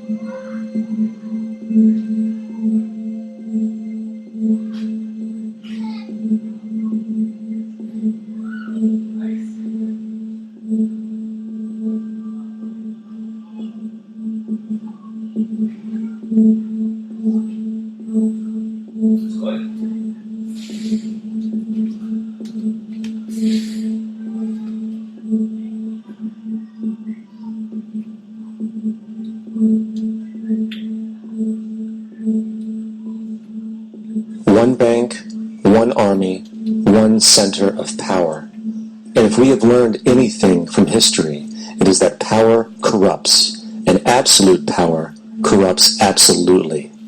This is Aaron Russo, a filmmaker and former politician. To his left is Nicholas Rockefeller of the infamous Rockefeller banking and business dynasty. After maintaining a close friendship with Nicholas Rockefeller, Aaron eventually ended the relationship, appalled by what he had learned about the Rockefellers and their ambitions. I got a call one day from an attorney woman I knew, and she said, "Would you like to meet one of the Rockefellers?" I said, "Sure, I'd love to." And we became friends, and he began to divulge a lot of things to me So he said to me one night, he said that there's going to be an event there, Rick. And out of that event, you're going to see we're going to go into Afghanistan. So we run pipelines from the Caspian Sea. We're going to go into Iraq to take the oil and establish a base in the Middle East. And we're going to go into Venezuela and try and get rid of Chavez. And the first two they've accomplished. Chavez they didn't accomplish. And he said you're going to see guys going into caves looking for looking for people that they're never going to find.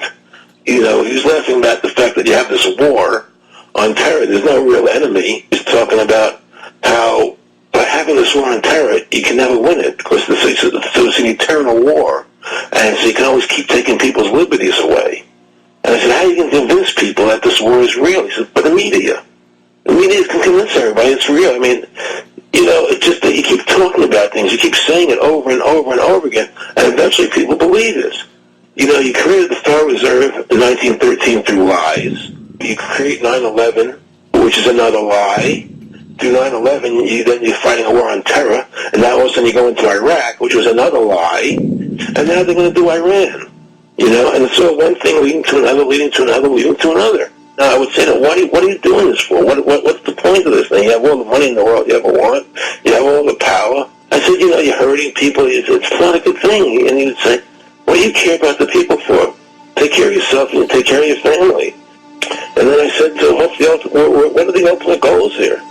He said, the ultimate goal is to get everybody in this world chipped with the RFID chip and have all money be on those chips and everything on those chips.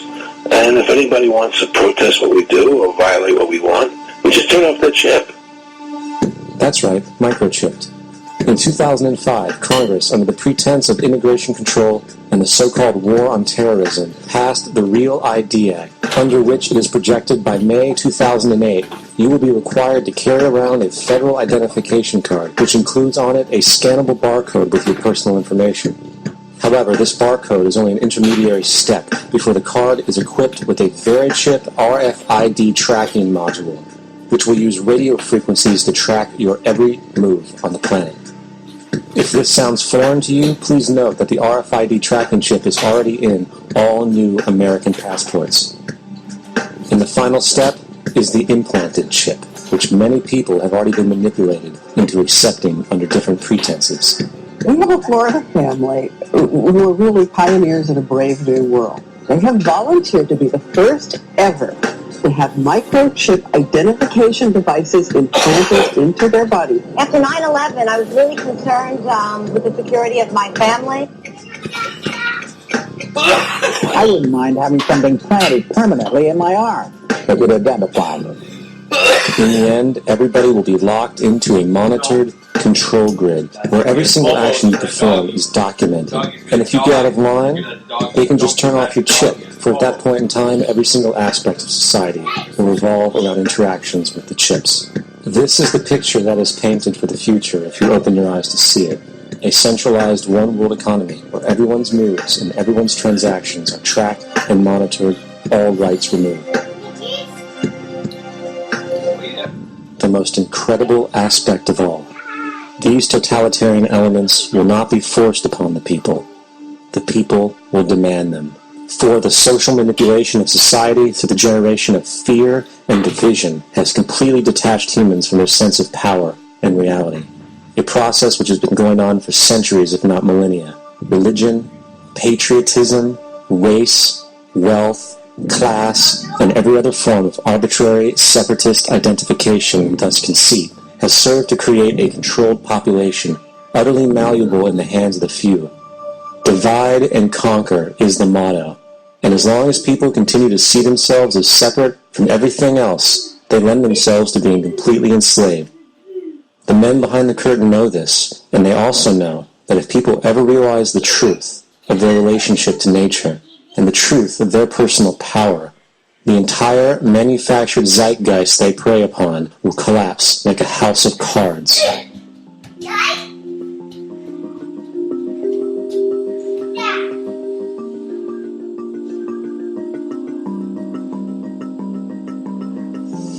The whole system that we live in drills into us that we're powerless, that we're weak, that our society is evil, that it's fragmented, etc., and so forth. It's all a big fat lie. We are powerful, beautiful, extraordinary. There is no reason why we cannot understand who we truly are, where we are going. There is no reason why the average individual cannot be fully empowered. We are incredibly powerful beings. You know, I think I spent 30 years of my life, in the first 30, trying to become something. I wanted to become good at things. I wanted to become good at tennis. I wanted to become good at school and grades and everything I kind of viewed in that perspective. I'm not okay the way I am, but if I got good at things, I realized that I had the game wrong. The game was to find out what I already was.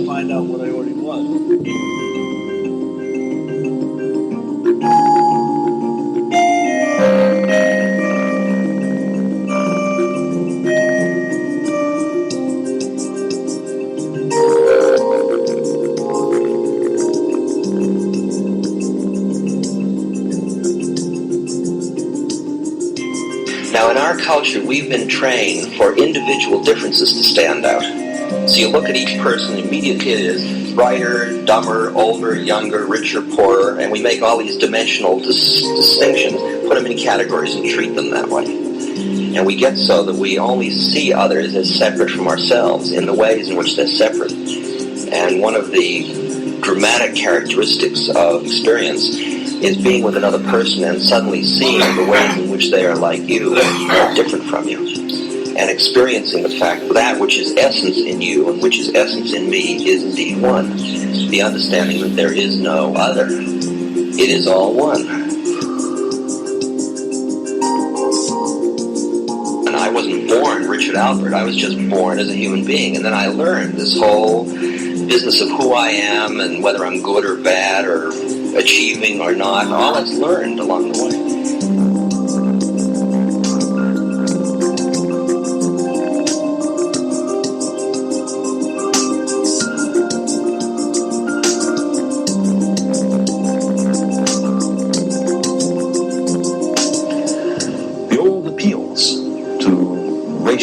Sexual, religious chauvinism to rabid nationalist fervor are beginning not to work. A new consciousness is developing which sees the earth as a single organism and recognizes that an organism at war with itself is doomed.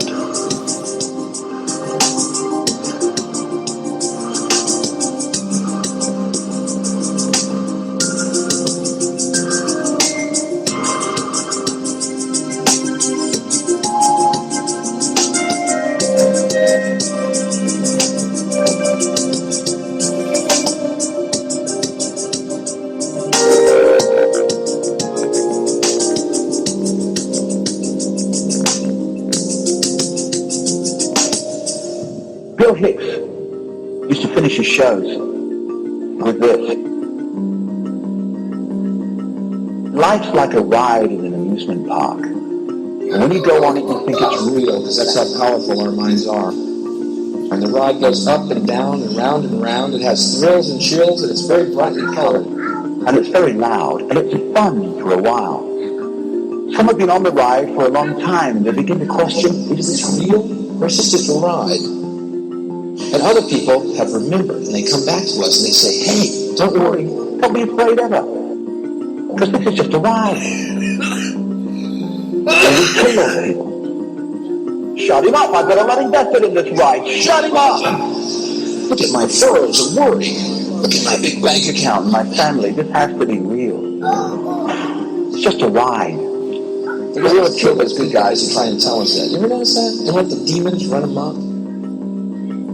But it doesn't matter, because it's just a ride, and we can change it anytime we want. It's only a choice. No effort, no work, no job, no savings of money. Just a choice right now between fear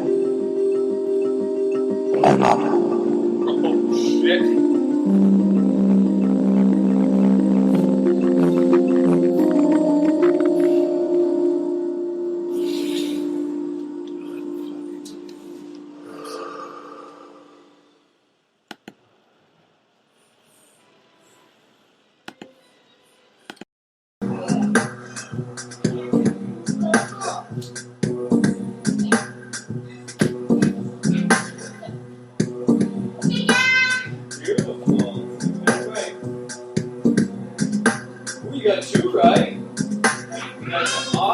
it goes. Right, you got to your mouth right now. Different mouth. Different mouth. You're pretty good though. You always have Society today is composed of a series of institutions. From political institutions, legal institutions, religious institutions, to institutions of social class, familial values, and occupational specialization. It is obvious the profound influence these traditionalized structures have in shaping our understandings and perspectives. Yet, of all the social institutions we are born into, directed by, and conditioned upon, there seems to be no system as taken for granted and misunderstood as the monetary system. Taking on nearly religious proportions, the established monetary institution exists as one of the most unquestioned forms of faith there is. How money is created, the policies by which it is governed, and how it truly affects society are unregistered interests of the great majority of the population.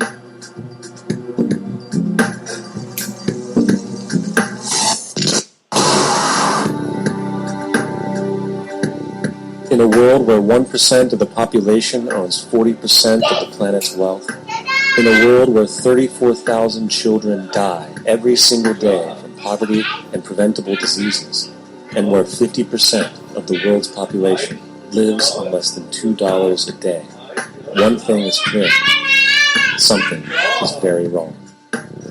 And whether we are aware of it or not, the lifeblood of all of our established institutions, and thus society itself, is money. Therefore, understanding this institution of monetary policy is critical to understanding why our lives are the way they are. Unfortunately, economics is often viewed with confusion and boredom. Endless streams of financial jargon coupled with intimidating mathematics quickly deters people from attempts at understanding it. However, the fact is, the complexity associated with the financial system is a mere mask, designed to conceal one of the most socially paralyzing structures humanity has ever endured.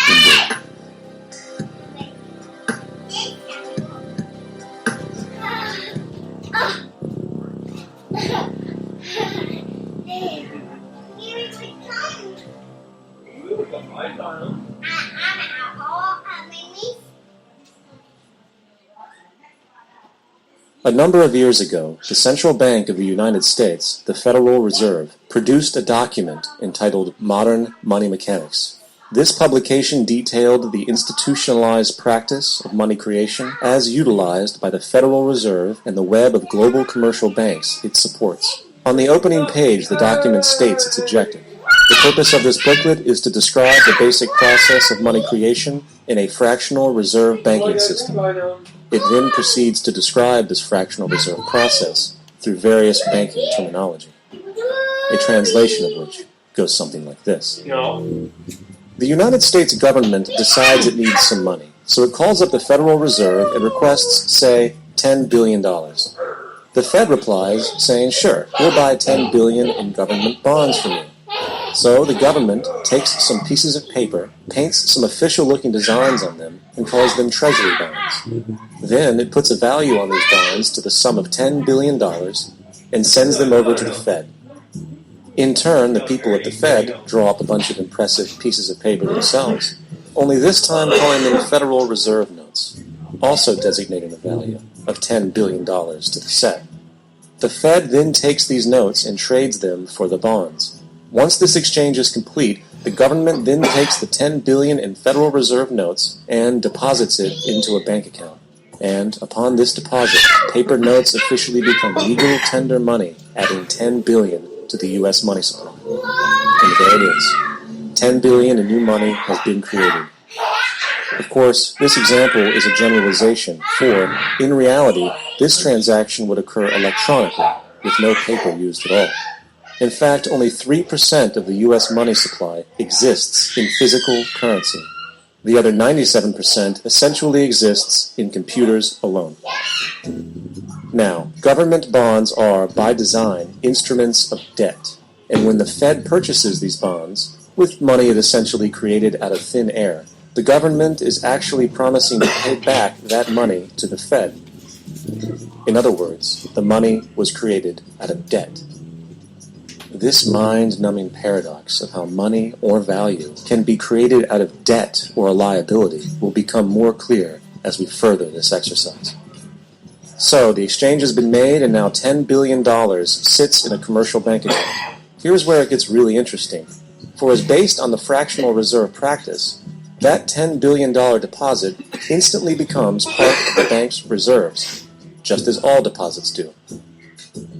And regarding reserve requirements, as stated in modern money mechanics, a bank must maintain legally required reserves equal to a prescribed percentage of its deposits. It then quantifies this by stating, under current regulations, the reserve requirement against most transaction accounts is 10%. This means that with a $10 billion deposit, 10%, or $1 billion, is held as the required reserve, while the other $9 billion is considered an excessive reserve and can be used as the basis for new loans. Now, it is logical to assume that this $9 billion is literally coming out of the existing $10 billion deposit. However, this is actually not the case. What really happens is that the $9 billion is simply created out of thin air on top of the existing $10 billion deposit. This is how the money supply is expanded.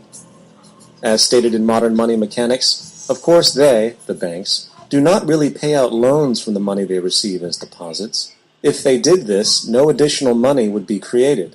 What they do when they make loans is to accept promissory notes, loan contracts, in exchange for credits, money, to the borrower's transaction accounts. In other words, the $9 billion can be created out of nothing simply because there is a demand for such a loan and that there is a $10 billion deposit to satisfy the reserve requirements. Now, let's assume that somebody walks into this bank and borrows the newly available $9 billion. They will then most likely take that money and deposit it into their own bank account. The process then repeats, for that deposit becomes part of the bank's reserves. 10% is isolated, and in turn 90% of the $9 billion, or $8.1 billion, is now available as newly created money for more loans. And, of course, that 8.1 can be loaned out and redeposited, creating an additional 7.2 billion to 6.5 billion to 5.9 billion, etc. This deposit money creation loan cycle can technically go on to infinity. The average mathematical result is that about $90 billion can be created on top of the original $10 billion. In other words, for every deposit that ever occurs in the banking system, about 9 times that amount can be created out of thin air. Money jitters. Ask the obliging Bank of America for a jar of soothing instant money, M-O-N-E-Y, in the form of a convenient personal loan. So, now that we understand how money is created by this fractional reserve banking system, a logical yet elusive question might come to mind. What is actually giving this newly created money value? The answer? The money that already exists. The new money essentially steals value from the existing money supply. For the total pool of money is being increased irrespective to demand for goods and services. And as supply and demand finds equilibrium, prices rise, diminishing the purchasing power of each individual dollar. This is generally referred to as inflation, and inflation is essentially a hidden tax on the public. What is the advice that you generally get? And that is, inflate the currency. They don't say debase the currency. They don't say devalue the currency. They don't say cheat the people who are saved. They say lower the interest rates. The real deception is when we distort the value of money. When we create money out of thin air, we have no savings, yet there's so-called capital. So my question boils down to this. How in the world can we expect to solve the problems of inflation, that is, the increase in the supply of money, with more inflation? Of course, it can't. The fractional reserve system of monetary expansion is inherently inflationary. For the act of expanding the money supply, without there being a proportional expansion of goods and services in the economy, will always debase a currency. In fact, a quick glance at the historical values of the US dollar versus the money supply reflects this point definitively, for the inverse relationship is obvious. $1 in 1913 required $21.60 in 2007 to match value. That is a 96% devaluation since the Federal Reserve came into existence. That's where your cost Now, of living comes if this from. reality of inherent and perpetual inflation seems absurd and economically self-defeating, Think about cost hold of that living, thought, assholes. for absurdity is an understatement in regard to how our financial system really operates. This is the cost of living. For Why in our financial system, money is debt. And debt is money. Here is a chart of the U.S. money supply from 1950 to 2006. Yeah, we solved it. Here is a chart of the U.S. national debt for the same period. How interesting it is that the trends are virtually the same. For the more money there is, the more debt there is. The more debt there is, the more money there is. To put it a different way, every single dollar in your wallet is owed to somebody by somebody. For remember, the only way the money can come into existence is from loans. Therefore, if everyone in the country were able to pay off all debts, including the government, there would not be $1 in circulation.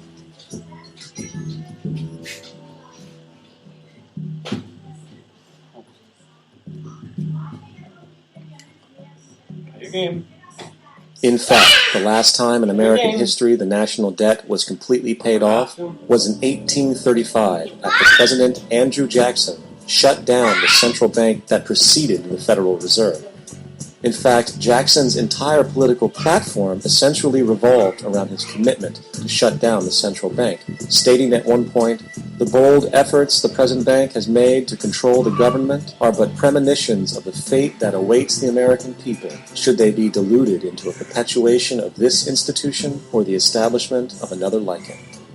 Unfortunately, his message was short-lived, and the international bankers succeeded to install another central bank in 1913. The Federal Reserve. And as long as this institution exists, perpetual debt is guaranteed. Now, so far we have discussed the reality that money is created out of debt, through loans. These loans are based on a bank's reserves, and reserves are derived from deposits. And through this fractional reserve system, any one deposit can create 9 times its original value, in turn debasing the existing money supply, raising prices in society. And since all this money is created out of debt and circulated randomly through commerce, people become detached from their original debt and a disequilibrium exists where people are forced to compete for labor in order to pull enough money out of the money supply to cover their costs of living. As dysfunctional and backwards as all of this might seem, there is still one thing we have omitted from this equation. And it is this element of the structure which reveals the truly fraudulent nature of the system itself. The application of interest. When the government borrows money from the Fed, or when a person borrows money from a bank, it almost always has to be paid back with accrued interest. In other words, almost every single dollar that exists must be eventually returned to a bank with interest paid as well. But if all money is borrowed from the central bank and is expanded by commercial banks through loans, only what would be referred to as the principal is being created in the money supply. So then, where is the money to cover all of the interest that is charged? Nowhere. It doesn't exist. The ramifications of this are staggering, for the amount of money owed back to the banks will always exceed the amount of money that is available in circulation. This is why inflation is a constant in the economy, for new money is always needed to help cover the perpetual deficit built into the system, caused by the need to pay the interest. What this also means is that mathematically, defaults and bankruptcy are literally built into the system, and there will always be poor pockets of society that get the short end of the stick.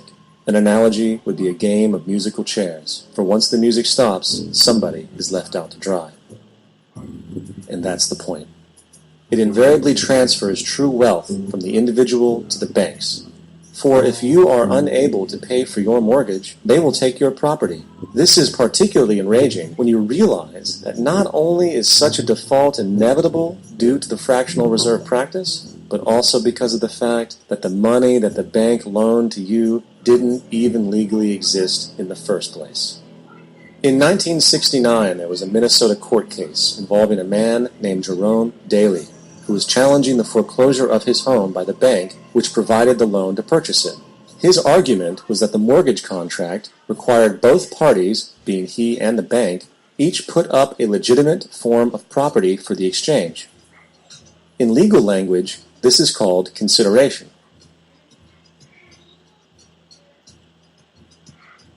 Mr. Daly explained that the money was, in fact, not the property of the bank, for it was created out of nothing as soon as the loan agreement was signed. Remember what modern money mechanics stated about loans? What they do when they make loans is to accept promissory notes in exchange for credits. Reserves are unchanged by the loan transactions, but deposit credits constitute new additions to the total deposits of the banking system. In other words, the money doesn't come out of their existing assets. The bank is simply inventing it, putting up nothing of its own, except for a theoretical liability on paper. As the court case progressed, the bank's president, Mr. Morgan, took the stand, and in the judge's personal memorandum, he recalled that the plaintiff, bank's president, admitted that, in combination with the Federal Reserve Bank, did create the money and credit upon its books by bookkeeping entry. The money and credit first came into existence when they created it. Mr. Morgan admitted that no United States law or statute existed which gave him the right to do this. A lawful consideration must exist and be tendered to support the note. The jury found that there was no lawful consideration, and I agree. He also poetically added, only God can create something of value out of nothing. And, upon this revelation, the court rejected the bank's claim for foreclosure, and Daly kept his home. The implications of this court decision are immense. For every time you borrow money from a bank, whether it is a mortgage loan or a credit card charge, the money given to you is not only counterfeit, it is an illegitimate form of consideration, and hence voids the contract to repay, for the bank never had the money as property to begin with.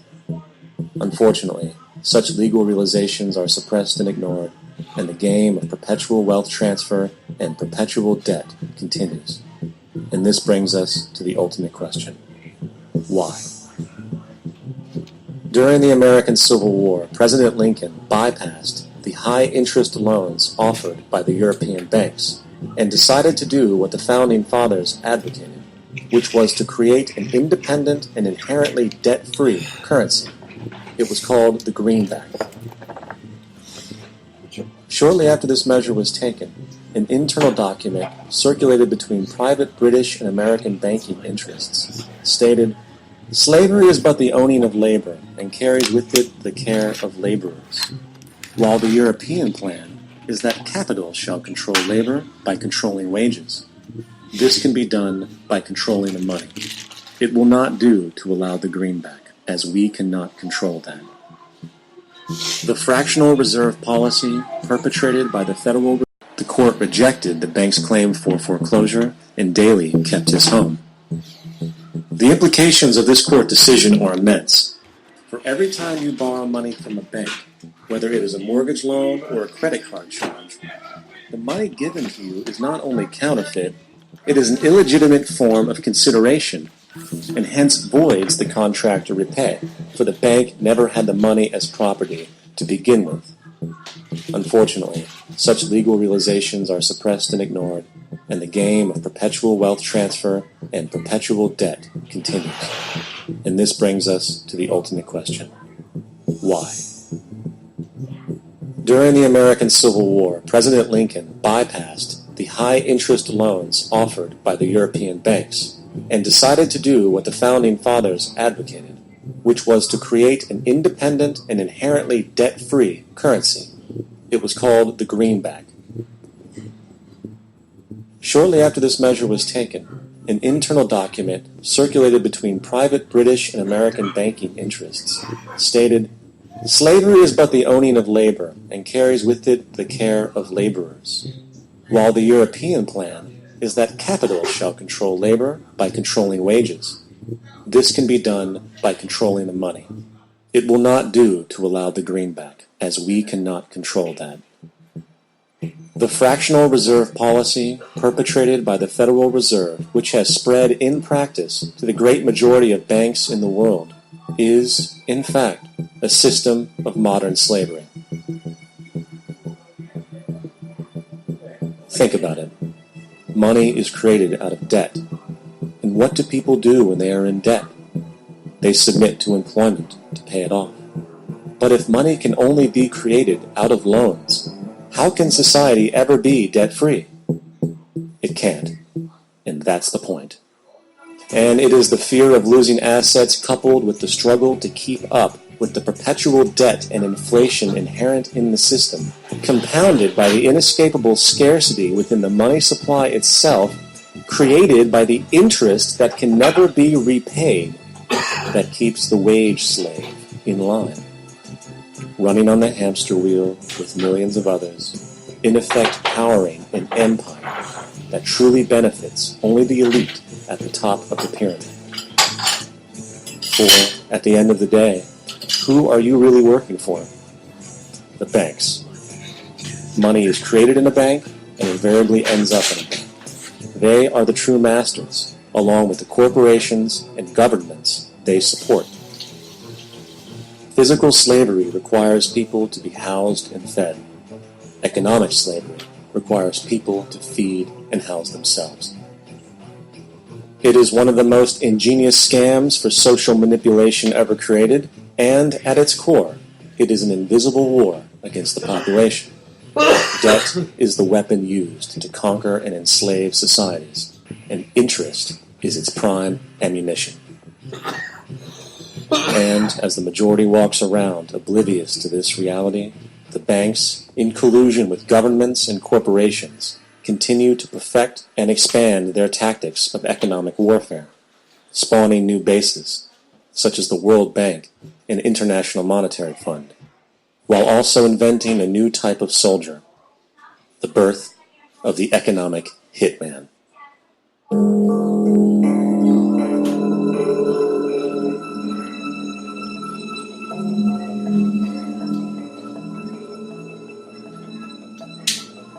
We economic hitmen really have been the ones responsible for creating this first truly global empire. And we work many different ways.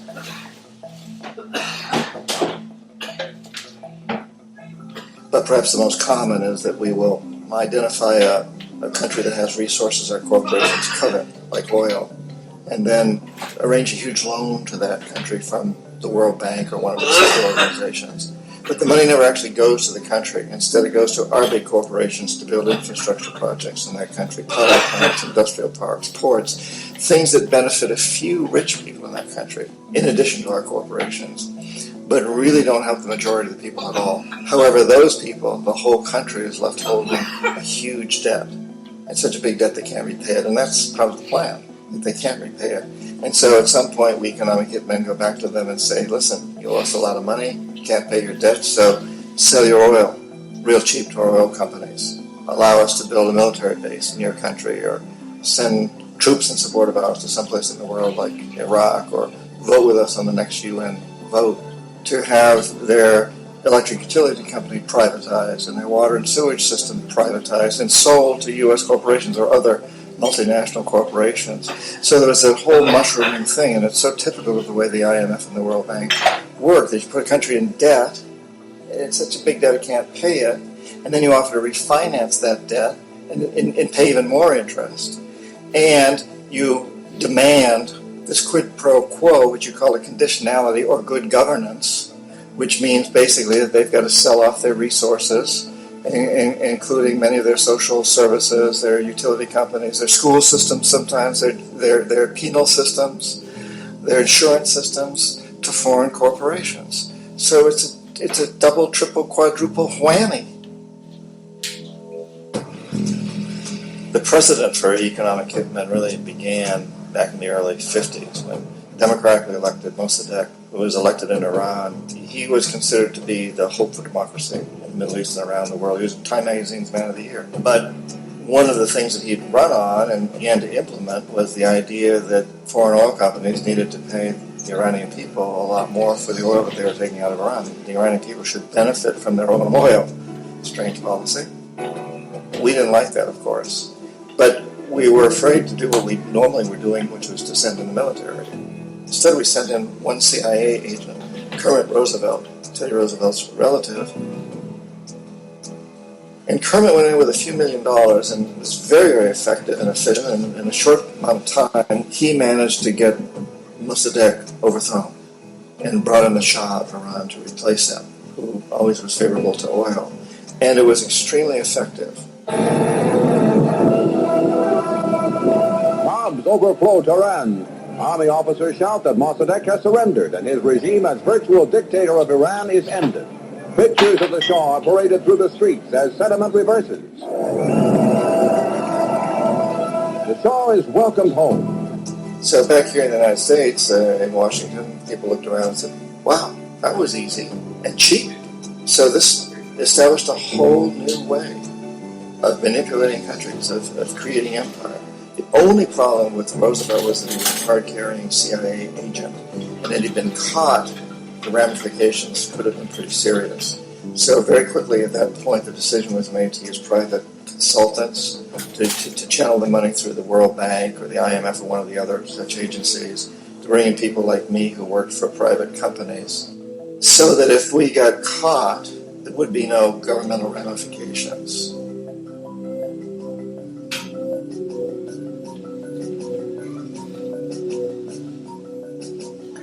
When Arbenz became president of Guatemala, the country was very much under the thumbs of United Fruit Company, the big international corporations. And Arbenz ran on this ticket that said, we want to get the land back to the people.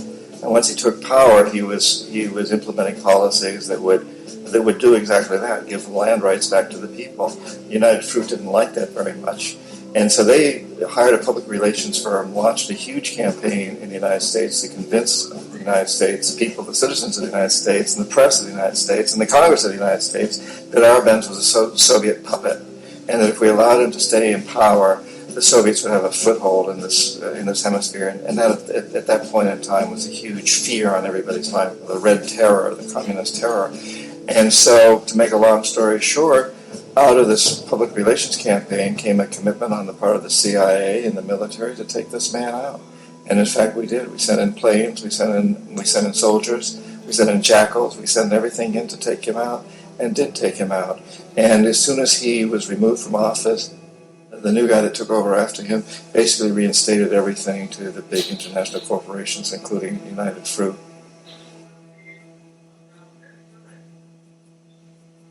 Ecuador, for many, many years, had been ruled by pro-U.S. dictators, often relatively brutal. Then it was decided that they were going to have a truly democratic election. Jaime Roldos ran for office. And his main goal, he said, as president, would be to make sure that Ecuador's resources were used to help the people. And he won, overwhelming, by more votes than anybody had ever won anything in Ecuador. And he began to implement these policies to make sure that the profits from oil went to help the people. Well, we didn't like that in the United States. I was sent down as one of several economic hitmen to change Roldos, to corrupt him, to bring him around, to let him know, okay, you can get very rich, you and your family, if you play our game, but if you continue to try to keep these policies you've promised, you're going to go. He wouldn't listen. He was assassinated. As soon as the plane crashed, the whole area was cordoned off. The only people allowed in were the U.S. military from a nearby base and some of the Ecuadorian military. When an investigation was launched, two of the key witnesses died in car accidents before they had a chance to testify. A lot of very, very strange things that went on around the assassination of Jaime Roldos. I, like most people who really looked at this case, had absolutely no doubt that it was an assassination. And of course, in my position as an economic hitman, I was always expecting something to happen to Jaime, whether it be a coup or assassination. I wasn't sure, but that he would be taken down because he was not being corrupted. He would not allow himself to be corrupted the way we wanted to corrupt him.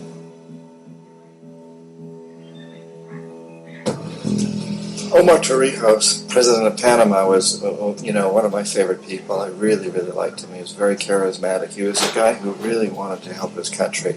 And when I tried to bribe him or corrupt him, he said, look, John, he called me Juanito. He said, look, Juanito, I don't need the money. What I really need is for my country to be treated fairly. I need for the United States to repay the debts that you owe my people for all the destruction you've done here. I need to be in a position where I can help other Latin American countries win their independence and be free of this terrible presence from the north that you people are exploiting us so badly. I need to have the Panama Canal back in the hands of the Panamanian people. That's what I want. And so, leave me alone. Don't try to bribe me. It was 1981, and in May.